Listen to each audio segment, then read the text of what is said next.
dan sukses. Ini semua karena kerjasama sahabat-sahabat Herlina di Jawa Tengah. Perlu kami sampaikan bahwa kami selaku koordinator sahabat Herlina Jawa Tengah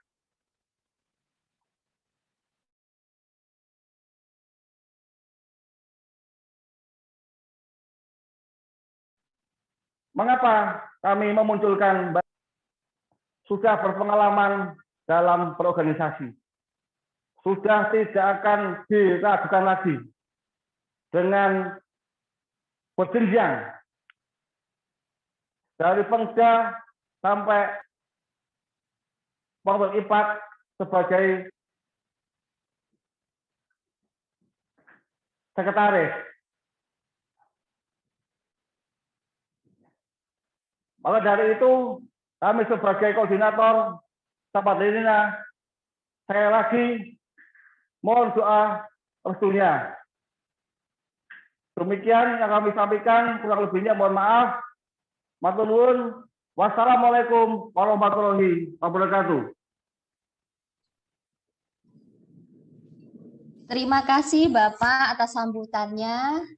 Untuk sambutan selanjutnya dari Ibu yang penuh dedikasi untuk organisasi IPAT dalam visi dan misinya, ingin menciptakan rumah yang nyaman untuk anggota IPAT Jawa Tengah.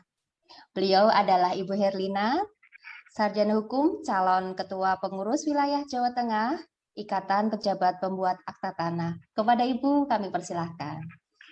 Terima kasih Mbak Sandi atas waktunya. Bismillahirrahmanirrahim. Assalamualaikum warahmatullahi wabarakatuh.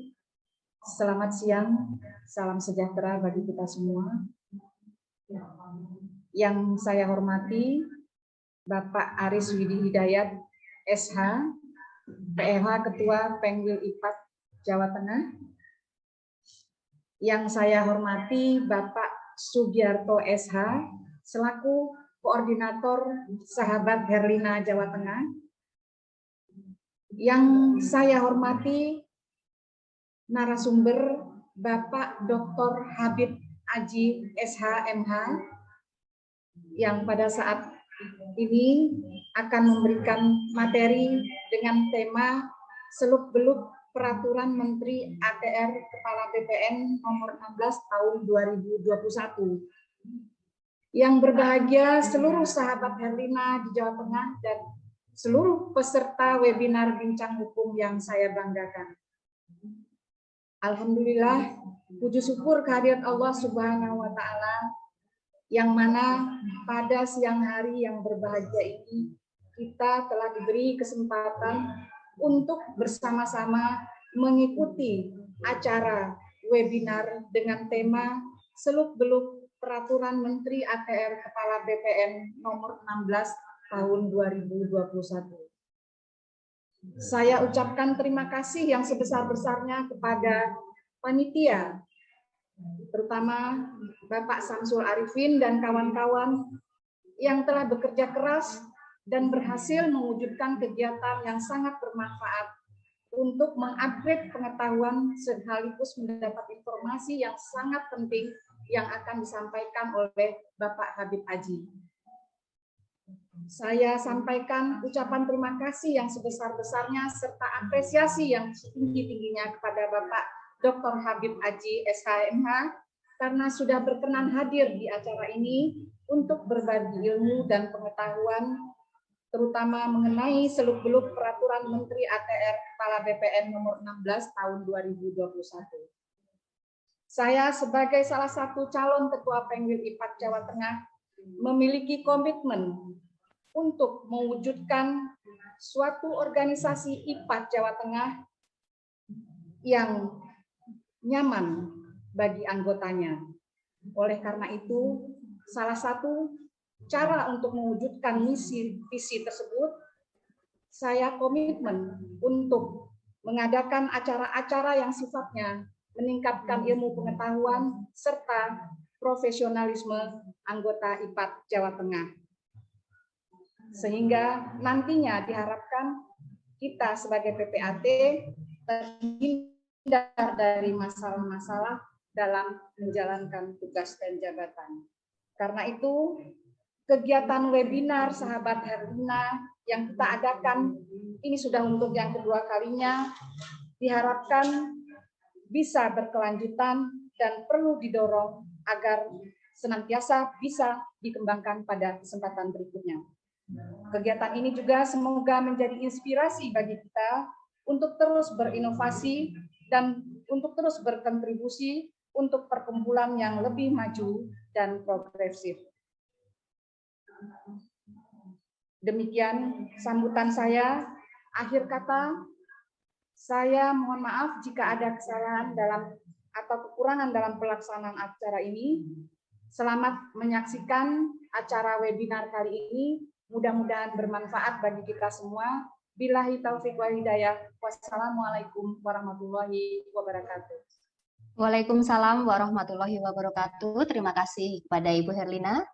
Sahabat-sahabat Herlina dan rekan-rekan sekalian, jangan selesai acara ini jangan langsung live ya. Karena di ujung acara nanti akan ada door prize. Khusus episode ini kita ada 2 door prize yang akan diberikan oleh Ibu Herlina. Jadi kalau langsung live rasanya rugi sekali. Mungkin siapa tahu rekan-rekan dan sahabat-sahabat sekalian yang beruntung mendapatkan door prize tersebut. Kemudian acara selanjutnya yaitu pemaparan materi yang disampaikan oleh Bapak Dr. Habib Aji, Sarjana Hukum, Magister Humaniora. Acara ini akan dipandu oleh Bapak Riko Yubaedi, Sarjana Hukum, Magister Kenotariatan. Beliau adalah pejabat pembuat akta tanah Kabupaten Klaten. Namun sebelumnya saya akan bacakan tata tertib yang berlaku pada pemaparan materi siang hari ini. Pertama, ID peserta dalam webinar ini harus menggunakan nama asli, bukan nama perangkat. Tadi saya lihat ada Samsung A71. Ayo diganti Bapak. Samsung A71 siapa ya? Atas nama siapa ya? Mohon diganti nggih. Kemudian peserta yang mendapatkan akses tanya jawab harus berpakaian rapi dan berperilaku sopan, serta mengikuti acara dari awal hingga akhir. Yang saya bilang tadi, kalau tidak mengikuti acara dari awal sampai akhir, otomatis nggak dapat door prize ya Ibu Herlina ya, seperti itu ya. Terus kemudian yang ketiga, peserta sangat diharapkan untuk mematikan suara atau mute selama acara pemaparan materi ini berlangsung. Yang keempat, mohon untuk chat sesuai dengan materi atau tema acara.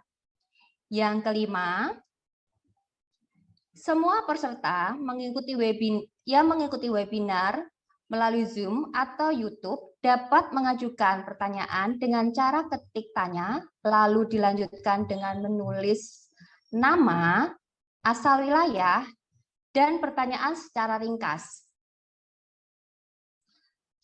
Moderator akan menyampaikan kepada pembicara beberapa pertanyaan karena waktu sangat terbatas.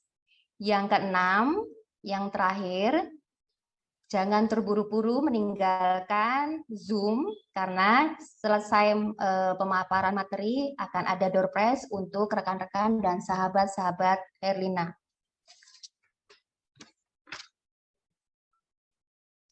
Kemudian demikian tata tertib acara pemaparan materi ini. Untuk selanjutnya, acara saya serahkan kepada Bapak Riko selaku moderator. Dipersilakan Bapak, waktu dan tempat. Baik, terima kasih. Assalamualaikum warahmatullahi wabarakatuh. Salam sejahtera, Om Swastiastu, Namo Buddhaya. Yang kami hormati Bapak Aris Widi Hidayat, Sarjana Hukum, dan Bapak Sugiarto, Sarjana Hukum, selaku pembina dari Sahabat Herlina Jawa Tengah. Yang kami hormati Ibu Herlina Sarjana Hukum selaku calon ketua pengurus wilayah IPPAT Jawa Tengah. Yang kami hormati Bapak Dr. Habib Aji, Sarjana Hukum Magister Humaniora selaku narasumber, dan serta para hadirin sahabat Herlina sekalian yang kami cintai dan banggakan, salam satu hati. Bismillah, walhamdulillah, puji syukur kehadirat Tuhan Yang Maha Esa pada siang hari ini, yaitu Rabu 13 Oktober 2021, kita masih diberikan kesehatan dan kesempatan untuk terus belajar dan mengikuti bincang hukum edisi kedua yang diselenggarakan oleh sahabat Herlina Jawa Tengah dengan topik tema hari ini yaitu seluk-beluk Peraturan Menteri ATR Kepala BPN nomor 16 tahun 2021.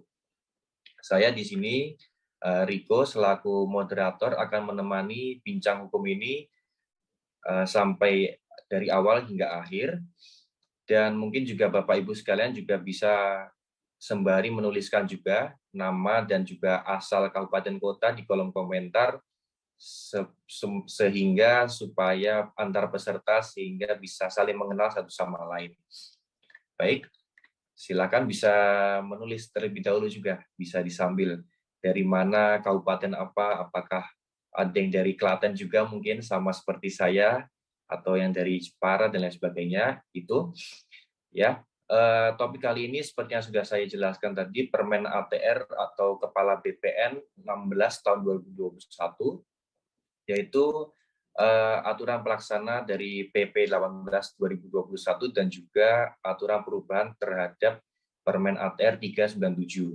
Permen ini memang masih sangat baru sekali bagi kita kalangan pejabat notaris maupun PPAT, terutama diundangkannya pada Agustus 2021 silam.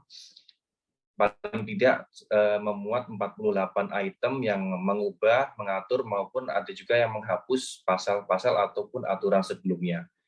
Nah, tentunya mengingat masih minimnya sosialisasi maupun pengenalan terkait permen ini, sehingga webinar yang diselenggarakan kali ini tentu akan sangat bermanfaat sekali dan sangat cocok apabila kita sama-sama akan belajar langsung melalui narasumbernya, karena dalam permen tersebut sedikit sebanyak juga disebutkan juga kata-kata maupun klausul terkait notaris, PPAT, baik perannya maupun dan lain sebagainya dalam pelaksanaannya. Narasumber pada siang hari ini adalah beliau Bapak Dr. Habib Aji, Sarjana Hukum Magister Humaniora. Beliau saat ini adalah notaris PPAT di Kota Surabaya. Pendidikan terakhir beliau adalah Doktor Ilmu Hukum yang ditempuh di Universitas Airlangga pada tahun 2007. Di samping itu, aktivitas keorganisasian beliau juga sangat lengkap, pernah menduduki di tingkat daerah, wilayah, pusat, seperti Ketua Majelis Kehormatan Pusat IPPAT, Tim Pakar PPINI, dan lain sebagainya. Beliau juga pernah aktif dalam memberikan keterangan ahli hukum di bidang kenotariatan di Pengadilan Negeri Indonesia, serta juga pernah memberikan kesaksian atau keterangan ahli di Singapore International Arbitration Center. Untuk itu, marilah kita saatnya untuk mendengarkan paparan dari Bapak Dr. Habib Aji, SHMHum. Bapak Habib sudah tergabung dengan kami, Bapak? Sudah, Riko. Sudah. Ya, kalau begitu waktu dan tempatnya kami silakan kepada Bapak Dr. Habib Aji. Semoga Bapak. Baik, terima kasih Pak Riko selaku moderator. Bismillahirrahmanirrahim. Assalamualaikum warahmatullahi wabarakatuh. Semoga kita semua dalam keadaan sehat walafiat. Yang saya hormati teman saya seperjuangan, Pak Sugiarto. Sudah berapa lama kita ini bersahabat ya, nggak tahu nih. Kesana kemari selalu bareng gitu. Jadi Pak Sugiarto selalu mengingatkan sesuatunya itu perlu perjuangan. Begitu Pak Sugiarto ya. Ya. Saya kalau dari Jogja ke Klaten selalu nebengnya mobil Pak Sugiarto. Kemudian rekan saya juga Bu Herlina yang sekarang ini dicalonkan oleh teman-teman PPAT Jawa Tengah ya untuk maju ikut dalam konsultasi pemilihan Ketua IPAT wilayah Jawa Tengah. Ya, semoga niat baiknya ini dijabah oleh Allah Subhanahu wa Ta'ala dan berhasil. Jangan lupa ketika amanah itu sudah tiba di tangan, jangan sampai hianat, harus betul-betul dilakukan. Semoga ya. Insya Allah. Itu terserah perjuangan Bapak-bapak dan Ibu yang ada di Jawa Tengah. Dan rekan-rekan semua yang hadir pada acara hari ini, terutama dari pihak panitia. Saya nanti bisa share screen sendiri ya, mungkin bisa ya. bisa Bapak. Baik, Bapak dan Ibu yang saya hormati, ya. Memang di Permen ATR yang sudah disebutkan oleh moderator tadi nomor 16 tahun 2001, isinya itu banyak. Bahkan kalau diseminarkan pada hari ini, waktunya tidak akan cukup kan itu. Memang kalau lebih baik itu dibedah satu pasal per pasal, sehingga memberikan pencerahan kepada kita semua. Misalnya beberapa pasal yang harus kita perhatikan di samping yang akan saya bahas pada hari ini. Misalnya di Permen ini dibahas juga tentang pengikatan jual beli yang tidak wajib, yang bisa didaftarkan oleh pihak yang berkepentingan. Isi pasalnya ya hanya seperti itu. Tapi kita tidak tahu pengikatan jual beli yang seperti apa yang harus didaftarkan itu. Apakah jual beli lunas? Bagaimana yang jual beli, pengikatan jual belinya tahapan, cicilan, dan lain-lain. Nah itu kan jadi masalah sebenarnya. Sampai hari ini saya tanya ke Badan Pertanahan Nasional, ya beberapa waktu saya juga seminar di tempat yang lain dengan BPN, ya jawabannya menunggu Juklan dan Juknis saja Pak Habib. Terlalu sederhana untuk sebuah pasal. Masih di pasal yang lain disebutkan juga sewa menyewa yang dibuat dengan akta notaris wajib, bukan wajib oleh pihak yang berkepentingan, wajib didaftarkan juga. Sewa menyewa yang seperti apa? Apakah sewa menyewa yang harus bayar lunas uang sewanya, atau yang sewanya dibayar per tahun? Hanya kedua hal itu, baik pengikatan yang didaftarkan atau sewa menyewa, hanya syaratnya yang sama, itu sudah bersertifikat.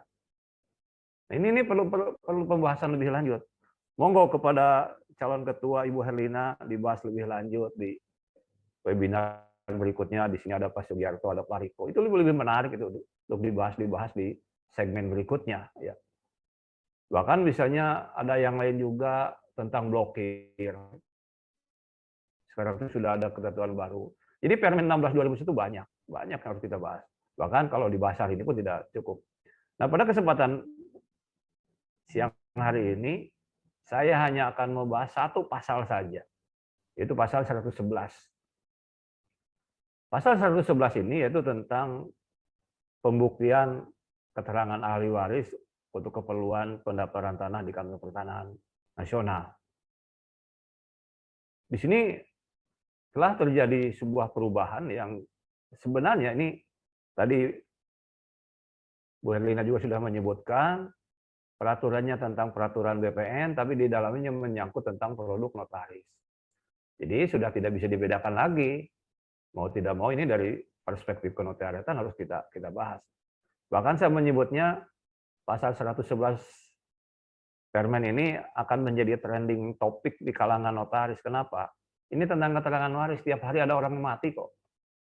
Tiap hari orang yang meninggal dunia pasti butuh keterangan waris. Ya. Terutama yang dibuat di hadapan notaris. Saya tidak akan membicarakan keterangan waris dibuat oleh lurah, camat, atau pihak lain, tapi saya lebih persempit lagi khusus yang dibuat di hadapan notaris, ya. Coba kita lihat, ya. Mungkin ini bisa kita baca.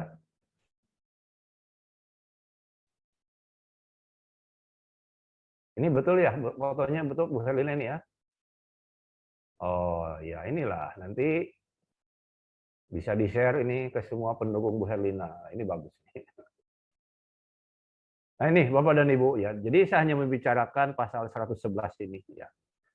Peraturan untuk ATR ini nomor 16 tahun 2021. Jadi saya hanya membicarakan satu pasal saja. Ini butuh waktu 1 jam lebih kalau kita membicarakan seperti ini. Nah tadi saya sudah menyebutkan di sini ada pasal-pasal lain juga harus dibahas, tapi saya ambil 111 ya. Jadi ini banyak tindakan-tindakan dalam akta tersebut yang memerlukan akta notaris. Ya. Meskipun aturan ini tentang dikeluarkan oleh Badan Pertanahan Nasional yang mengatur tentang PPAT atau pertanahan, ternyata di dalamnya juga menyangkut akta notaris. Ya, bisa kita lihat ya. Nah, Bapak dan Ibu kalau berbicara tentang keterangan waris, saya pernah membuat buku beberapa waktu yang lalu, misalnya ini kan itu.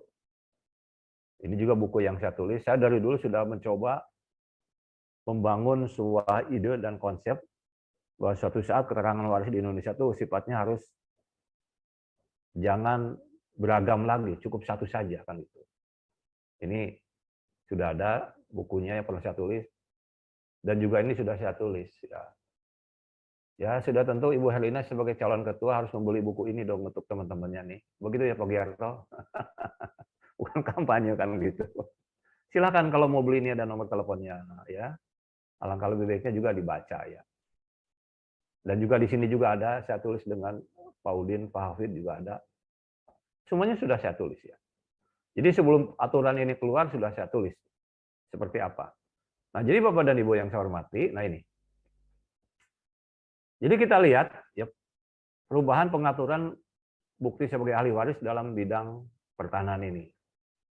Itu aturan ini adalah mengubah aturan yang lama, ya. Kita lihat, nah ini yang warna coklat ini adalah aturan yang lama. Di sini Bapak dan Ibu bisa lihat, ya.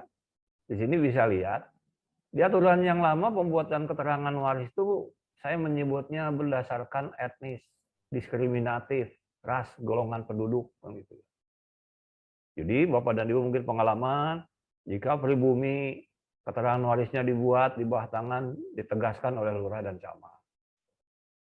Golongan Tionghoa oleh notaris. Kemudian golongan timur asing selain Tionghoa ke BHP. Padahal Indonesia sudah merdeka demikian lama. Kenapa itu harus dibuat seperti itu? Mungkin di sini Badan Pertanahan Nasional ya menyadari bahwa hal-hal yang seperti itu di Republik ini tidak bisa ada lagi, gitu ya. Tidak bisa ada lagi kan itu. Nah ini nanti akan kita lihat.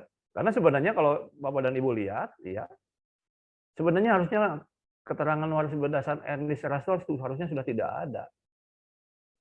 Bisa Bapak dan Ibu perhatikan instruksi Presidium Kabinet tahun 66. Di sini sudah tidak boleh lagi sebenarnya dari sejak dahulu Indonesia ini dibangun hukumnya ini berdasarkan sesuatu perbedaan karena etnis, ras, dan golongan. Karena pasal 163 IS ini sudah tidak berlaku lagi untuk negara Republik Indonesia ini. Ya.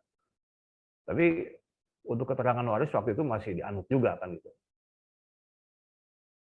Nah di sini misalnya Bapak dan Ibu kembali lagi. Nah ini yang diskriminatifnya. Ya, di sini penduduk asli. Nah ini saya tidak tahu sekarang penduduk asli di Indonesia itu siapa. Ya. Karena sudah terjadi akulturasi. Ini yang lama disaksikan 2 orang, dikuatkan oleh camat. Indonesia keturunan Tionghoa, akta notaris. Timur asing BHP dan lain-lain. Nah semua pasal ini ya kemudian diubah gitu ya. Diubah tidak perlu lagi ya gitu. Tapi diubahnya di sini bahwa disebutkan BHP, lurah dan camat yang bisa menegaskan notaris boleh membuat keterangan waris untuk seluruh warga negara Indonesia. Jadi menurut aturan ini silakan. Saya bicara di sisi notaris. Jika ada misalnya siapapun yang penting itu warga negara Indonesia ingin membuatkan keterangan waris, ya mau tidak mau harus kita layani untuk bidang pertanahan. Karena di sini adalah namanya keterangan waris dari notaris yang berkedudukan di tempat tinggal pewaris pada waktu meninggal dunia. Ya. Mohon maaf. Nah ini ya. Di sini. Jadi tidak perlu lagi. Mohon maaf Pak loncat. Nah ini.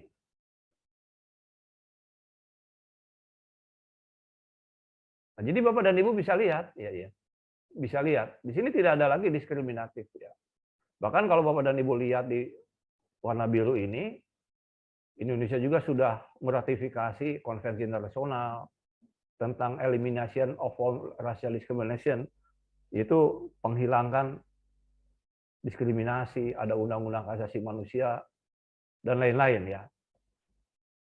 Nah jadi pada intinya Bapak dan Ibu yang saya hormati, ya pada intinya, jadi mulai hari ini atau setelah berlakunya undang-undang atau peraturan menteri ini, khusus untuk pembuatan keterangan waris, notaris berwenang membuat keterangan waris untuk seluruh warga negara Indonesia, khususnya yang berkaitan dengan bidang pertanahan ya.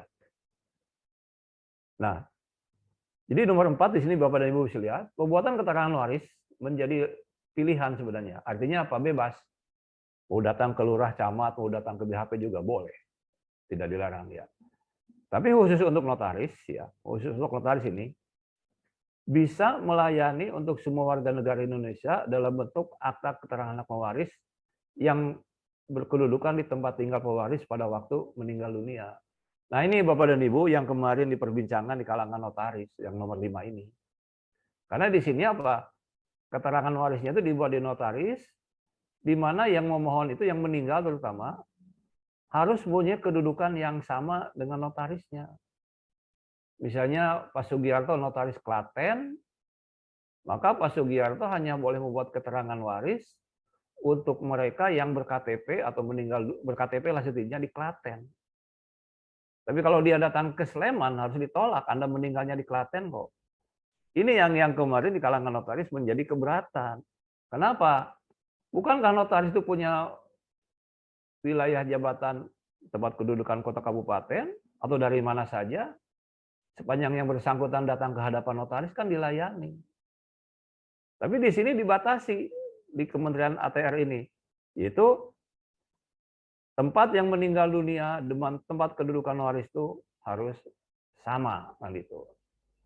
Harus memperhatikan, di sini disebutkan, saya menyebutkannya apa? Dalam pembuatan keterangan hak mewaris ini, istilahnya di sini bukan surat keterangan waris ya, tapi istilah di peraturan ini adalah akta keterangan hak mewaris ya.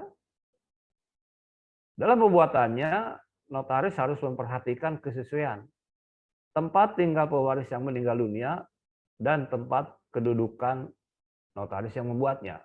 Dari mana ini bisa dibuktikan? Nah, disinilah Bapak dan Ibu, mulai pentingnya kita selalu meminta surat yang meninggal ini dari Dukcapil setempat. Karena yang saya tahu, keterangan kematian ini dari Dinas Kependudukan dan Catatan Sipil itu kan hanya diberikan kepada mereka yang oleh Dinas Kependudukan dan Catatan Sipil sesuai dengan KTP. Di mana dilihatnya? Yaitu di KTP di NIK-nya. Nah, di sini Bapak dan Ibu pentingnya NIK di sini. Karena apa? Tadi saya mengatakan keterangan waris itu harus dibuat. Harus ada kesesuaian antara notaris dengan yang meninggal dunia. Di mana bisa dilihat kalau dia meninggal di tempat yang lain, ya. Ya Bapak dan Ibu bisa lihat di NIK ini kan ada mencantumkan provinsi, kota kabupaten, kecamatan, tanggal lahir dan lain-lain ya. Jadi di sini pentingnya NIK ini sebagai bukti yang harus kita lakukan. Ini saya tuliskan seperti ini ya. Nah, coba lihat yang ke-8, ketentuan kesesuaian antara tempat tinggal pewaris meninggal dan tempat kedudukan harus diperhatikan jika akta keterangan warisnya ini untuk berkaitan dengan peralihan hak karena waris ke kantor pertanahan. Saya pernah berdiskusi dengan salah seorang kepala pertanahan. Pertanyaan saya begini, Pak, kalau datang misalnya saya notaris di kota A, ternyata yang memohon itu adalah di kota B. Tapi keterangan warisnya tetap saya buatkan untuk balik nama waris. Berarti kan ada tidak kesesuaian antara saya notaris kota A dengan si penghadap ini kota B. Ketika akta itu saya buat untuk peralihan hak atau ke BPN, apakah BPN akan menolak? Jawaban yang bersangkutan, saya akan tolak. Karena perintahnya di peraturan ini adalah harus ada kesesuaian antara pemohon ya yang meninggal tadi dengan notaris. Artinya apa Bapak dan Ibu? Kalau Bapak dan Ibu misalnya sebagai notaris ada yang datang ya memohon keterangan waris, harus ditanya. Kira-kira pertanyaannya adalah Bapak, Ibu membuat keterangan waris untuk keperluan apa gitu. Kalau ditanyanya, saya mau balik nama karena bapak saya meninggal dunia. Nah, kemudian pertanyaan berikutnya, Bapak yang meninggal dunia alamatnya di mana? Ketika ditanya alamatnya misalnya saya di kota A, dia juga di kota A, berarti ada kesesuaian. Boleh kita buat. Tapi ketika ditanya, oh bapak saya meninggalnya di kota B, ini surat kematiannya di kota B. Berarti ini kan tidak ada kesesuaian. Nah, mau tidak mau, daripada misalnya Bapak dan Ibu, ini saran saja, ditolak oleh kantor pertanahan dengan alasan tidak sesuai antara yang meninggal dunia dengan notaris, ya jangan dibuat. Nah, ini kan sesuatu hal yang harus kita perhatikan. Tapi kalau misalnya ketika ditanya keterangan waris itu dibuat untuk apa? Misalnya saya sebutkan di sini, untuk mengambil tabungan, deposito, ngurus BPJS, ngurus asuransi, artinya selama sepanjang bukan untuk pendaftaran permohonan peralihan hak di kantor pertanahan, mungkin bisa dibuat. Bisa dibuat. Jadi pertanyaan itu selalu ada. Ada juga beberapa notaris yang ngobrol dengan saya Pak Habib sesuai di UU JN di pasal 15, saya akan buat saja siapapun yang datang kepada saya. Gitu. Saya katanya tidak akan peduli dia meninggal di mana, terserah, pokoknya akan saya buat. Saya katakan ya boleh saja, kan tidak dilarang. Tapi di sini harus hati-hati ketika misalnya keterangan waris ini ditolak, karena tidak ada kesesuaian antara yang meninggal dengan tempat kedudukan notaris, mungkin kita kerjaannya akan berdebat saja dengan BPN. Hanya untuk meyakinkan satu akta. Itu bisa saja terjadi kan gitu. Nah, jadi ini harus diperhatikan ya. Selalu ditanyakan membuat keterangan waris untuk kepentingan apa? Apakah untuk peralihan hak, karena warisan, atau yang lainnya? Hanya kalau untuk ketika berkaitan dengan tanah dan akan dipergunakan di kantor pertanahan, maka perhatikan adalah kesesuaian antara yang meninggal dunia tadi dengan tempat kedudukan notaris. Ini aturan seperti itu, ya. Aturannya seperti itu. Mungkin Bapak dan Ibu bertanya, kenapa sih harus begitu? Mungkin ini mengikut di kelurahan. Bapak dan Ibu kan tahu kalau di kelurahan, lurah hanya boleh menandatangani keterangan waris di mana yang bersangkutan itu bertempat tinggal di kelurahan yang bersangkutan. Mungkin mirip-mirip seperti itu. Tapi kan notaris tidak bisa menjamin apakah yang bersangkutan tuh tempat tinggalnya di mana atau di daerah lain, kan kita juga tidak tahu. Mungkin ukurannya adalah kartu keluarga dan lain-lain. Ya. Nah, jadi Bapak dan Ibu, ya, kalaulah misalnya dibentuk, dicari atau dibuat dalam keterangan waris ini, karena perintahnya akta. Nah, kalau perintahnya akta, berarti harus dibuat akta ya. Di sini saya sebutkan, kita harus tunduk ke pasal 38 Undang-Undang Jabatan Notaris. Saya yakin di peserta acara pada hari ini pasti akan ada yang berpendapat begini. Akta itu kan Pak netral. Bisa akta notaris atau akta di bawah tangan. Kalau akta notaris tunduk ke pasal 38, tapi kalau aktanya akta di bawah tangan kan bisa dilegalisasi atau war making. Nah, disinilah Bapak dan Ibu yang saya katakan, selalu di kalangan notaris itu tidak pernah ada kesepakatan atau jarak. Kalau saya punya pendapat, judulnya di sini adalah Akta Keterangan Hak Mewaris. Akta Keterangan Hak Mewaris. Dalam tafsir saya, akta di sini sudah tentu adalah akta notaris yang tunduk ke pasal 38 Undang-Undang Jabatan Notaris, dan aktanya bisa dibuat dalam bentuk akta partai. Tapi apakah mungkin Bapak dan Ibu yang ikut acara di sini menafsirkan akta di sini akta di bawah tangan war making atau legalisasi? Saya ingin mengatakan ya silahkan saja. Tapi apakah produk ini bisa diterima atau tidak, kan saya tidak tahu. Tapi kalau misalnya akta hak keterangan warisnya dibuat oleh notaris, siapapun itu, Bapak bisa baca di angka 11. Ada kewajiban notaris untuk menanyakan ke daftar pusat wasiat. Jadi siapapun yang meninggal, siapapun yang menghadap, yang penting itu warga negara Indonesia, selalu tanyakan, minta informasi ke daftar pusat wasiat untuk bertanya apakah ada wasiat atau tidak. Karena beberapa waktu yang lalu pernah ada kejadian, ada orang datang ke hadapan notaris membawa keterangan waris di bawah tangan yang diketahui lurah dan camat, datang ke notaris untuk balik nama sertifikat. Salah satu di antara ahli waris ini mengatakan bahwa seingat saya, kata salah orang anaknya, bapak saya itu pernah berwasiat. Seingat saya, kata anaknya, bapak saya pernah berwasiat. Tapi wasiatnya kapan di mana katanya saya juga tidak tahu. Akhirnya notaris ini punya inisiatif. Minta ke daftar pusat wasiat, apakah ada wasiat atas nama si ini gitu ya. Ternyata dari Kementerian Hukum dan HAM di daftar pusat wasiat, ada wasiat. Padahal di keterangan waris yang dibuat oleh lurah dan camat tidak mencantumkan wasiat. Artinya apa? Jadi kalau dibuat lurah dan camat di bawah tangan itu, jika ada wasiat, karena tidak dituliskan sangat berbahaya. Untung notaris yang bersangkutan punya inisiatif dan ternyata ada. Sehingga dengan demikian merubah keterangan warisnya yang tadinya dibuat tidak ada wasiat menjadi ada wasiat. Begitu juga Bapak dan Ibu. Misalnya jika menerima keterangan waris dari pengadilan, terutama pengadilan agama. Pengadilan agama tidak pernah menanyakan ada wasiat atau tidak ada. Jadi pada intinya Bapak dan Ibu saya hormati, ya, ketika membuat keterangan waris dibuat di hadapan notaris, di samping kesesuaian tempat tinggal dan notaris disesuaikan, ya, juga selalu tanyakan ada wasiat atau tidak ada. Karena ini berkaitan dengan hak orang.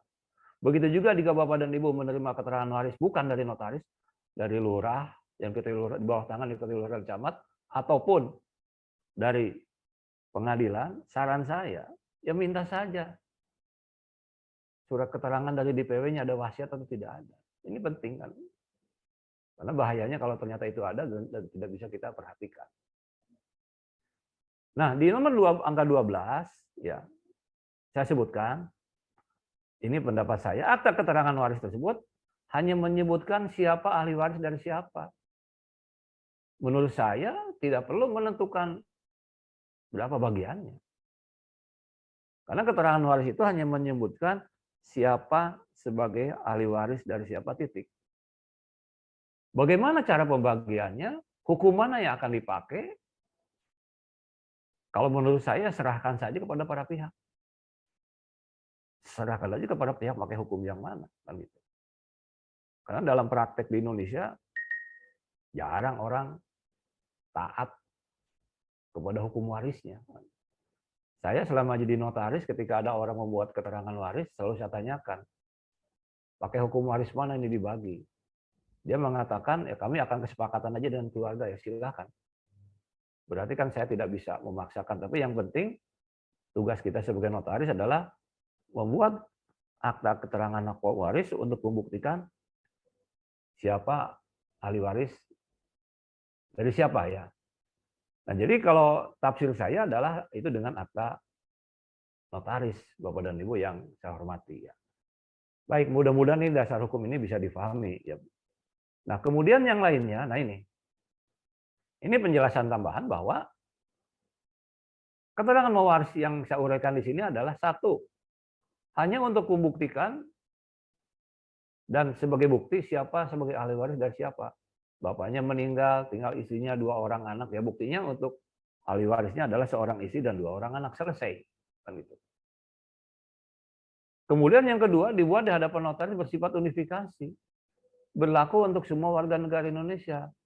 Tidak peduli dia etnis apapun, tidak peduli dia suku manapun, yang penting dia warga negara Indonesia punya NIK. Ya kita buat. Karena sesuai dengan semangat pasal 111 ini adalah menghilangkan hal-hal yang perbedaan-perbedaan yang bisa menghambat dalam pembuatan keterangan waris. Nah yang ketiga, dibuat di hadapan notaris dalam bentuk akta pihak deklaratif. Kita tahu di dunia notaris ini ada 2 bentuk atau jenis akta, itu akta relas dan akta pihak. Akta pihak berarti akta partai. Sifatnya deklaratif, declare. Kenapa deklaratif? Deklaratif itu kan hanya yang menyatakan. Para pihak hanya menyatakan ini yang meninggal, ini suaminya atau istrinya, ini anaknya ahli warisnya begini. Ya. Kalau dia mengatakan ahli warisnya 3, ya tuliskan 3. Declare, hanya menyatakan.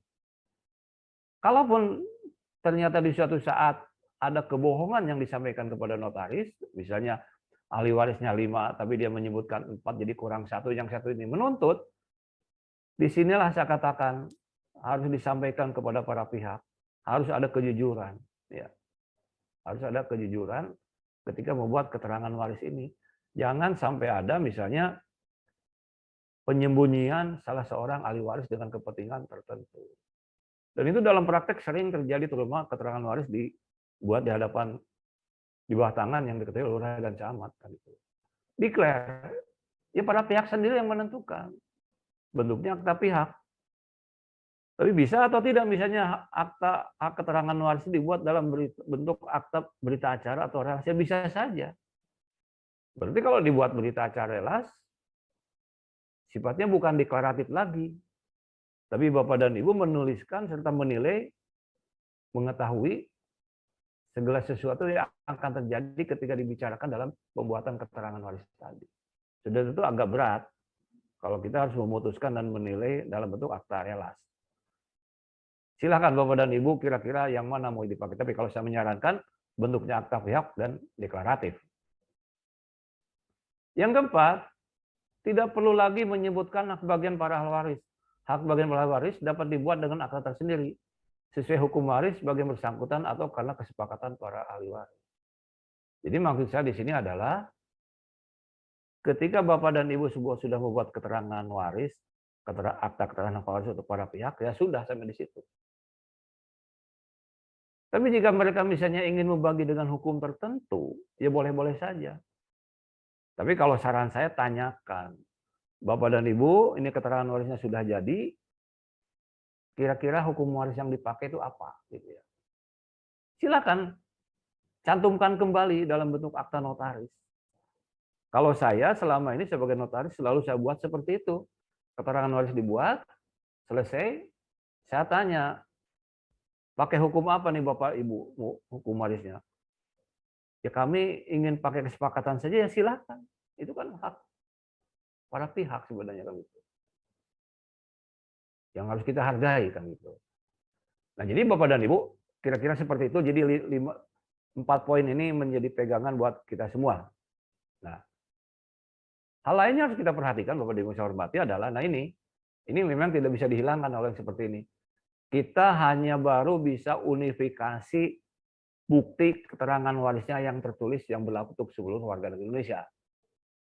Tapi ketika berbicara tentang substansi, ya ini kita tetap harus diperhatikan. Misalnya BW atau Kitab Undang-Undang Hukum Perdata sampai saat ini masih berlaku. Dalam praktek notaris, banyak orang datang kepada notaris menentukan keterangan warisnya tunduk kepada hukum perdata menggunakan golongan 1, golongan 2, golongan 3, golongan 4. Ya. Nah, jadi Bapak dan Ibu ini tetap harus diperhatikan. Ya. Ada golongan 1, golongan 2, golongan 3, golongan 4 ini. Ketika membuat keterangan waris di sini sudah tentu dituntut kepiawaian atau kemahiran notaris untuk menentukannya. Sehingga misalnya saya pernah ngobrol dengan seorang notaris, seumur hidupnya tidak akan pernah membuat keterangan waris. Karena bagi yang bersangkutan adalah sangat rumit, katanya gitu ya. Memang rumit Bapak dan Ibu, membuat keterangan waris misalnya yang tunduk kepada B itu gampang. Jika golongan 1 selesai. Tapi mulai golongan 3 dan 4 sudah ada pengembangan kiri dan kanan, itu akan menjadi berkepanjangan. Tapi nggak apa-apa, ini sebagai sebuah pengetahuan dan atau ilmu pengetahuan harus kita kuasai. Jadi itu satu. Nah kemudian Bapak dan Ibu, demikian pula kalau membuat keterangan waris itu ada yang tunduk kepada hukum adat. Di beberapa daerah di Indonesia itu masih ada, masih dianut ya. Masih pernah misalnya ada sebuah kejadian yang sangat menarik buat saya ini. Jadi yang bersangkutan membuat keterangan warisnya di bawah tangan diketahui lurah dan camat. Tapi ada pihak keluarganya yang berkeberatan dengan keterangan waris di bawah tangan yang lurah dan camat itu. Karena menurut yang ketua adat dari masyarakat yang bersangkutan mengatakan bahwa secara adat golongan ahli waris dari kami itu tidak seperti itu. Jadi ini masih banyak. Saya tidak tahu, mungkin di acara ini ada Bapak dan Ibu yang ikut dari Sulawesi, Kalimantan. Coba diteliti. Masih ada saja di Indonesia ini golongan ahli warisnya berdasarkan adatnya. Misalnya patrilineal, matrilineal, atau parental. Ini masih ada, saudara-saudara. Ya, jangan mengatakan tidak ada. Kalau saya ulangi sekali lagi, kita hanya baru mampu menyelesaikan bukti keterangan waris yang tertulisnya. Kalau substansi semacam ininya, sampai dengan hari ini kita belum mampu ya. Karena ini hanya kekayaan budaya, mungkin seperti itu ya. Sistem kolektif, sistem mayorat ini banyak kan itu. Nah, itu yang kedua. Nah, yang ketiga, golongan ahli waris dalam hukum waris Islam. Ini lebih banyak lagi variasinya. Ada 25 golongan. Itu 15 dari pihak laki-laki dan 10 golongan dari pihak perempuan. Ini pun saya katakan kenapa para notaris terkadang malas membuat keterangan waris jika didasarkan pada hukum waris Islam. Karena golongannya banyak. Yang paling mudah tuh ya golongan satu aja. Bapaknya meninggal, punya anak laki perempuan, itu selesai. Tapi ketika sudah menyangkut keponakan, cucu, ahli waris pengganti, dan lain-lain, ini memang banyak. Jadi ini memang diperlukan suatu semacam, bukan seminar, workshop sendiri untuk menghitung seperti ini. Ini memang tidak mudah kan itu. Selama saya jadi notaris, misalnya, saya pernah juga membuat keterangan waris dan dibagi menurut hukum waris Islam. Itu pun yang mudah-mudah saja. Nah, ini perlu cara tersedia agar kita lebih memahaminya. Nah itu Bapak dan Ibu tentang golongan ahli waris yang kita cantumkan di keterangan waris yang akan kita buat. Nah ini. Nah sekarang saya mencoba misalnya kira-kira sih ya, saya menyebutnya akta keterangan hak mewaris, bukan lagi surat keterangan. Kalau surat sudah bukan akta, sudah tentu akan berbeda. Nah, saya mencoba menerjemahkan karena pasal 111 ini tidak memberikan contoh apapun, ya. Hanya aturan begitu saja. Tapi bagaimana itu prakteknya, ya harus kita, para notaris dan para PPAT berjuang untuk mencari kesepahaman, kesepakatan kira-kira bentuk aktanya seperti apa sih. Nah, saya membuatnya semacam ini. Nah ini. Ya. Saya hanya penawarkan kepada Bapak dan Ibu.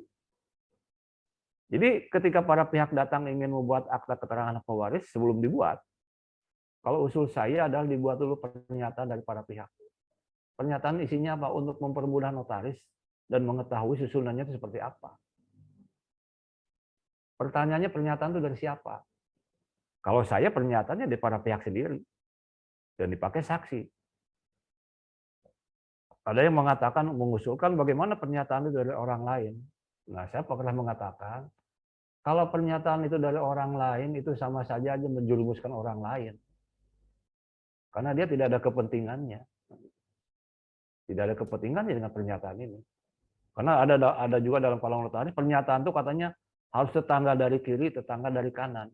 Saya menyebutkan itu menjerumuskan orang lain. Jadi kalau saya, karena ini untuk pihak yang berkepentingan, ya Anda sendiri dong yang menyatakan. Sehingga ketika pernyataan ini tidak benar, pernyataan ini ada sesuatu yang disembunyikan, Anda yang akan saya laporkan ke polisi. Saya selalu bukan mengancam, menjelaskan seperti itu. Ya. Jangan sampai ada yang disembunyikan di pernyataan ini. Yang isinya adalah, Bapak dan Ibu, nah ini isinya adalah menyatakan tuannya ini suami istri telah meninggal, punya anak sekian orang. Ini kalau katakanlah yang mudah kan itu. Kemudian disebutkan juga tidak punya anak luar kawin. Ya. Kemudian juga ya ahli warisnya di sini. Nah ini sebutkan juga di sini surat keterangan dari daftar pusat wasiat yang biasa kita minta biayanya Rp500.000. Ini wajib dicantumkan. Karena sekarang ini sebagai informasi saja, siapapun boleh membuat wasiat di hadapan notaris dan itu pun wajib didaftarkan atau dilaporkan ke Menteri Hukum dan HAM. Jadi jangan lagi ada anggapan wasiat itu untuk golongan Indonesia tertentu. Tidak sekarang ini. Saya sering membuat wasiat untuk Pak Haji, untuk Bu Haji, siapapun pokoknya. Agama apapun, dengan akta notaris saya laporkan. Ya. Karena itu kewajiban saya sebagai notaris. Kenapa? Kita sudah unifikasi kok. Sudah ada tidak diskriminasi lagi dalam dunia notaris. Kan itu. Nah, dari daftar pusat wasiat kita cantumkan.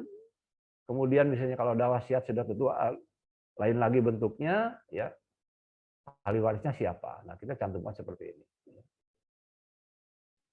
Nah, Bapak dan Ibu, Bapak bisa baca misalnya, ini mohon maaf. Ya. Bapak dan Ibu bisa baca ini, saya mohon maaf nih. Nah, coba Bapak dan Ibu baca kalimat selanjutnya apa kira-kira ini. Kita baca sama-sama. Kecuali peserta yang tidur ya. Kita baca sama-sama. Ada yang tidur rupanya ya. Nah, coba baca. Ini dalam keterangan waris, ini wajib dicantumkan namanya disclaimer. Ya. Saya menyebutnya disclaimer, klausula exonerasi. Jika Anda tidak benar, Anda tanggung jawab dong. Gitu. Karena dalam dunia profesi apapun sekarang ini, disclaimer itu selalu ada. Bapak misalnya baca pendirian perseroan terbatas perorangan yang sekarang ini sedang ramai dibicarakan. Di kalimat terakhir pernyataannya ada segala keterangan tanggung jawab para pihak, itu disclaimer. Satu contoh. Contoh kedua, di dunia akuntansi, ketika seorang akuntan akan memberikan penilaian, diberikan semacam bukti, kwitansi atau lain-lain, di dunia akuntansi ada tulisan segala bukti yang diberikan kepada akuntan adalah tanggung jawab pemberi. Itu dua. Di dunia pengacara, semua bukti yang diberikan kepada pengacara adalah tanggung jawab yang bersangkutan. Nah, kenapa notaris tidak mencoba untuk melakukannya? Banyak notaris menjadi terjerumus, jadi ini dan itu, karena tidak mau pakai kalimat ini. Ya kalau Anda berbohong, baca dong ini. Nah, dalam pembuatan keterangan hak mewaris ini, akta mewaris ini, menurut saya ini penting. Ini penting menurut saya. Kecuali Bapak dan Ibu ada yang menganggapnya tidak penting, kan tidak ada masalah. Sehingga ketika ada masalah, Anda tanggung jawab dong. Di hadapan notaris menyebutkan ahli warisnya 4, sebenarnya ada 5. Nah, ini bukti, Anda bohong. Notaris berani. Anda yang akan saya laporkan ke penyidik, ke polisi. Karena Anda telah berbohong di hadapan pejabat umum. Itu hukumnya kuat kok gitu. Tapi rata-rata notaris ini pasrah. Ya. Pasrah notaris itu. Dilaporkan begini, pasrah. Dilaporkan begitu, pasrah. Sudah. Kalau kita punya kekuatan kok untuk melakukannya. Tapi nggak apa-apa. Suatu saat kita harus lakukan, punya keberanian seperti itu. Nah ini pernyataannya ya. Seperti itu.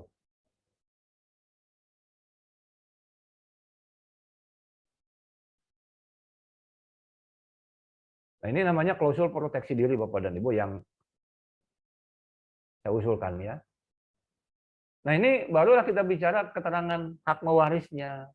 Jadi judul aktanya itu ada akta keterangan hak mewaris agar sesuai dengan pasal 111 huruf C Peraturan Menteri Agraria nomor 111 tadi kan itu. Tapi kalau Bapak mengkaji keterangan mewaris ini ya, banyak istilahnya nih Bapak dan bisa lihat. Ada beberapa terminologi dipergunakan. Akta keterangan mewaris, Osiangji misalnya, akta keterangan waris, Tantongki, keterangan hak mewaris, Gede Purwaka, surat keterangan mewaris, ada juga, saya pun pernah menulis buku judulnya Pembuktian Keterangan Waris, saya judulnya lain lagi. Tapi dengan adanya peraturan Menteri Agraria di atas, mungkin bisa kita sepakati. Judulnya itu adalah harus akta keterangan hak mewaris. Kalau kita mau isinya diseragamkan dengan aturan yang ada ya. Nah ini sama ya, nanti dibuat dalam bentuk akta yang sudah saya katakan tadi. Nah jadi ini isinya hanya untuk menjelaskan siapa ahli waris dari siapa. Jadi pernyataan tadi disebut kembali di sini.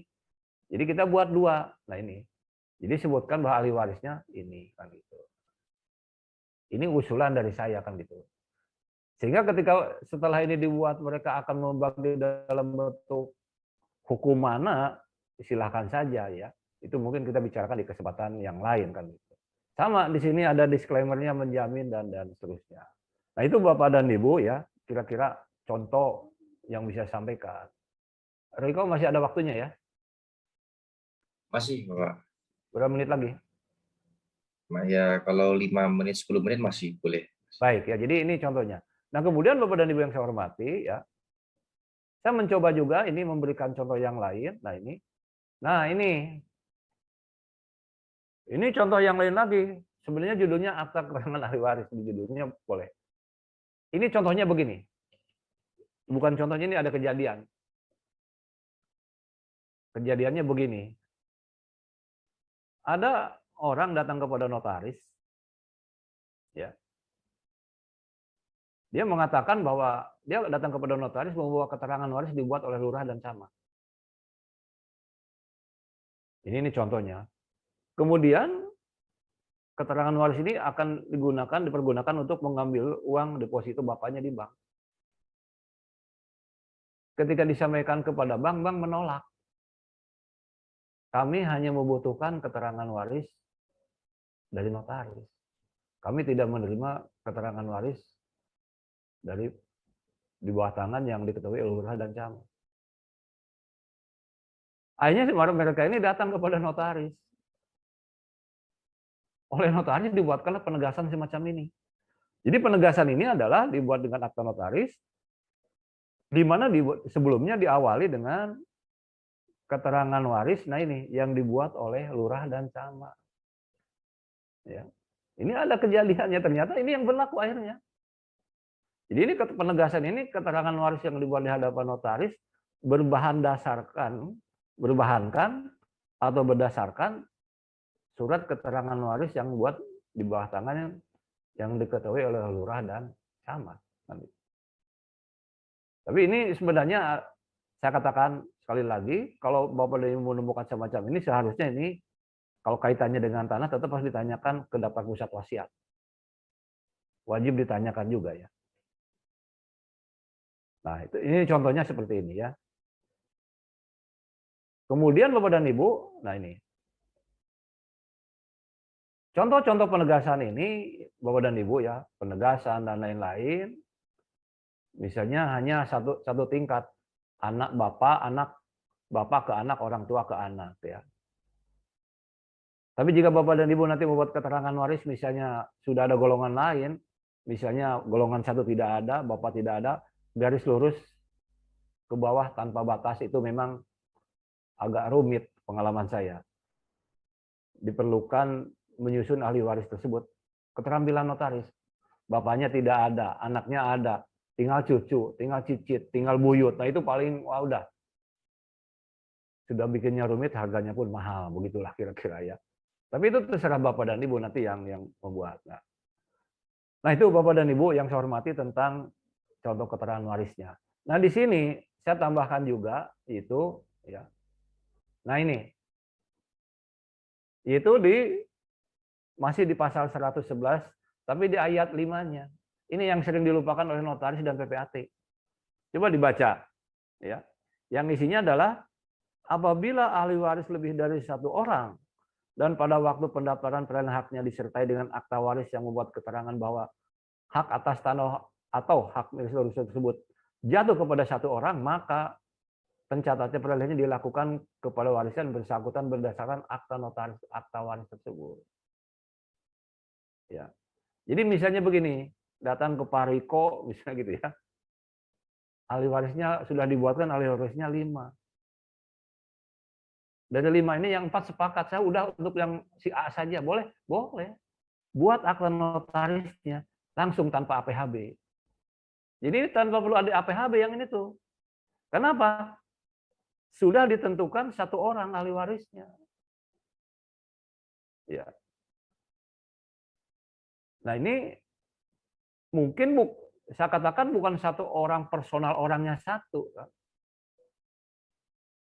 Tapi bisa saja dia dapat di tempat yang lainnya. Tapi ini memberikan kesempatan, karena rata-rata yang saya tahu dalam praktek PPAT, rata-rata balik namanya tuh dengan keterangan waris dulu 5 masukan, kemudian di APHB-kan jadi satu, betul Riko ya? Jadi 2 kali kerja, 2 kali Iya, pajak. Betul ya? Betul. Ya, Tapi betul. dengan pasal ini tidak ada. Keterangan warisnya 5 orang, Anda silahkan sepakat menjadi milik satu orang, buat kesepakatannya itu bahwa tanah ini menjadi milik satu orang. Ada buktinya? Ya ini sudah ada buktinya. Nah, ini dari tempat saya di Jakarta. Baru dibuat kemarin. Ini berlaku, dia langsung buat. Coba lihat. Berdasarkan pernyataan ahli waris sekian dicatat dari kelurahan dan Yungto akta pembagian warisan nomor sekian dibuat selaku not. Jadi langsung. Jadi ini menghindari APH pajak 2 kali. Jika ini untuk satu orang. Jadi kemarin ada yang bertanya, Pak Habib, pasal itu bisa dilakukan? Bisa, ini buktinya ada. Ini buktinya ada, kan? Sudah bisa dilakukan. Nanti bagaimana aktanya bentuknya, nanti Riko aturlah, kita adakan acara lagi kan gitu.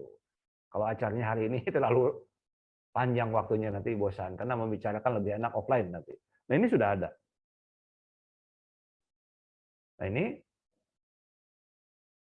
nah Bapak dan Ibu yang saya hormati, ya, ini saya katakan, ya, ini saya katakan tadi, jika ini KPITA selekta ya, jika Bapak dan Ibu mulai hari ini misalnya ya menerima keterangan ahli waris dibuat yang diketahui lurah dan camat sebagai sikap kehati-hatian, apakah boleh kita untuk menanyakan ke daftar pusat wasiat ada wasiat atau tidak? Menurut saya sih harus. Ini demi kehati-hatian. Karena pernah ada kejadian. Ternyata dia dapat ada wasiat. Padahal harta itu sudah dibagi habis. Ya, sudah tentu yang disalahkan adalah Pak Lurah. Pak Lurah juga bisa disalahkan. Saya kan tidak punya kewenangan bertanya, katanya. Ya, jadi ribut kan. Tapi memang ini ketika balik namanya minta bantuan PPAT. PPAT notaris. Pertanyaannya, kenapa Anda tidak berinisiatif untuk bertanya? Kan itu. Jadi mulai hari ini mungkin saran dari saya, jika Bapak dan Ibu menerima keterangan waris dibuat oleh lurah dan camat, saran saya lebih baik minta ke daftar pusat wasiat ya untuk mengirim apakah ada wasiat atau tidak ada. Kalau ada, sudah tentu aktanya akan berubah. Ya. Kalau tidak ada mungkin bisa ditegaskan. Berinisiatif kan boleh saja, tidak dilarang. Begitu juga Bapak dan Ibu, mungkin pernah juga menerima bukti keterangan warisnya dari pengadilan agama. Kita tahu pengadilan agama pun tidak pernah ada tentang wasiatnya. Jadi menurut saya, sama dengan yang tadi, mintakan juga dari daftar pusat wasiatnya. Ada wasiat atau tidak ada, kan itu. 1 menit, 2 menit lagi ya Bapak ya. Ya baik ya. Baik Bapak dan Ibu yang saya hormati, ya itulah pas waktunya ya. Hal-hal yang harus kita perhatikan ketika kita membuat keterangan waris ya.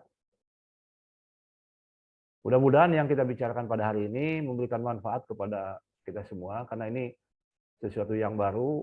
Ini terus terang aja, saya bicara ini entah udah yang keberapa kali. Karena teman-teman, karena Pak Habib menulis bukunya, ada bukunya, tolong ceritakan kepada kami apa yang harus kami lakukan. Ya, inilah pendapat saya seperti ini.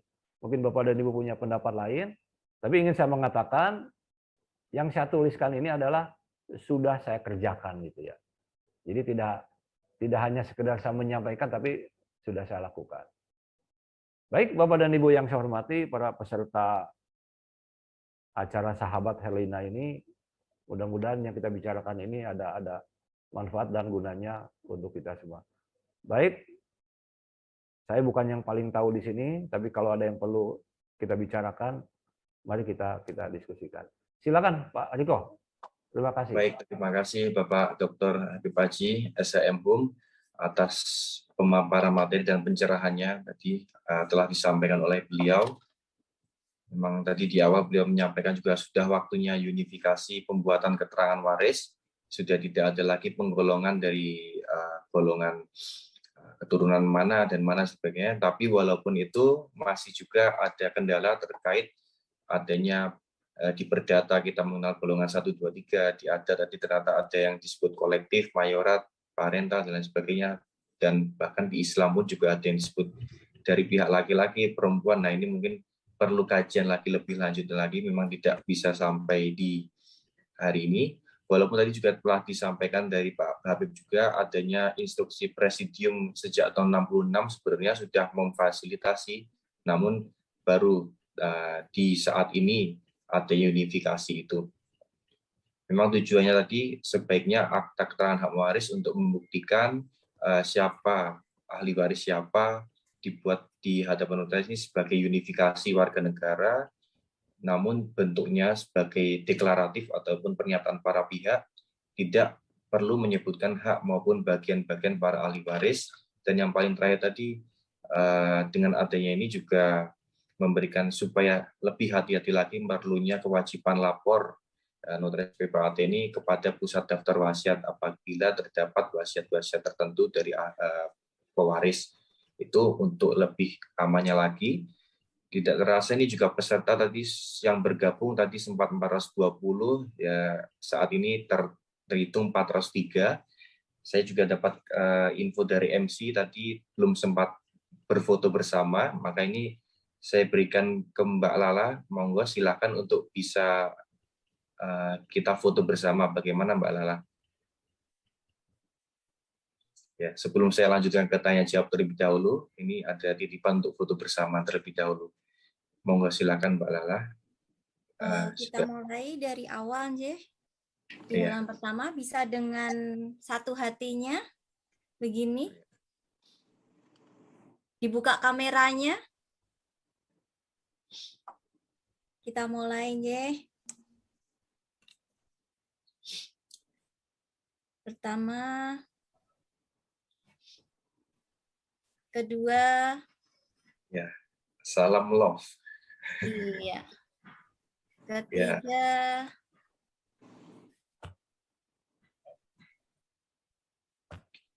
Empat. Satu hati belajar bersama-sama.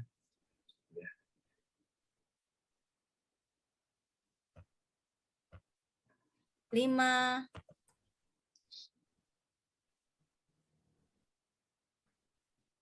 6. 7. 8. 9. 10. 11. Bentar, kurang 4. 12.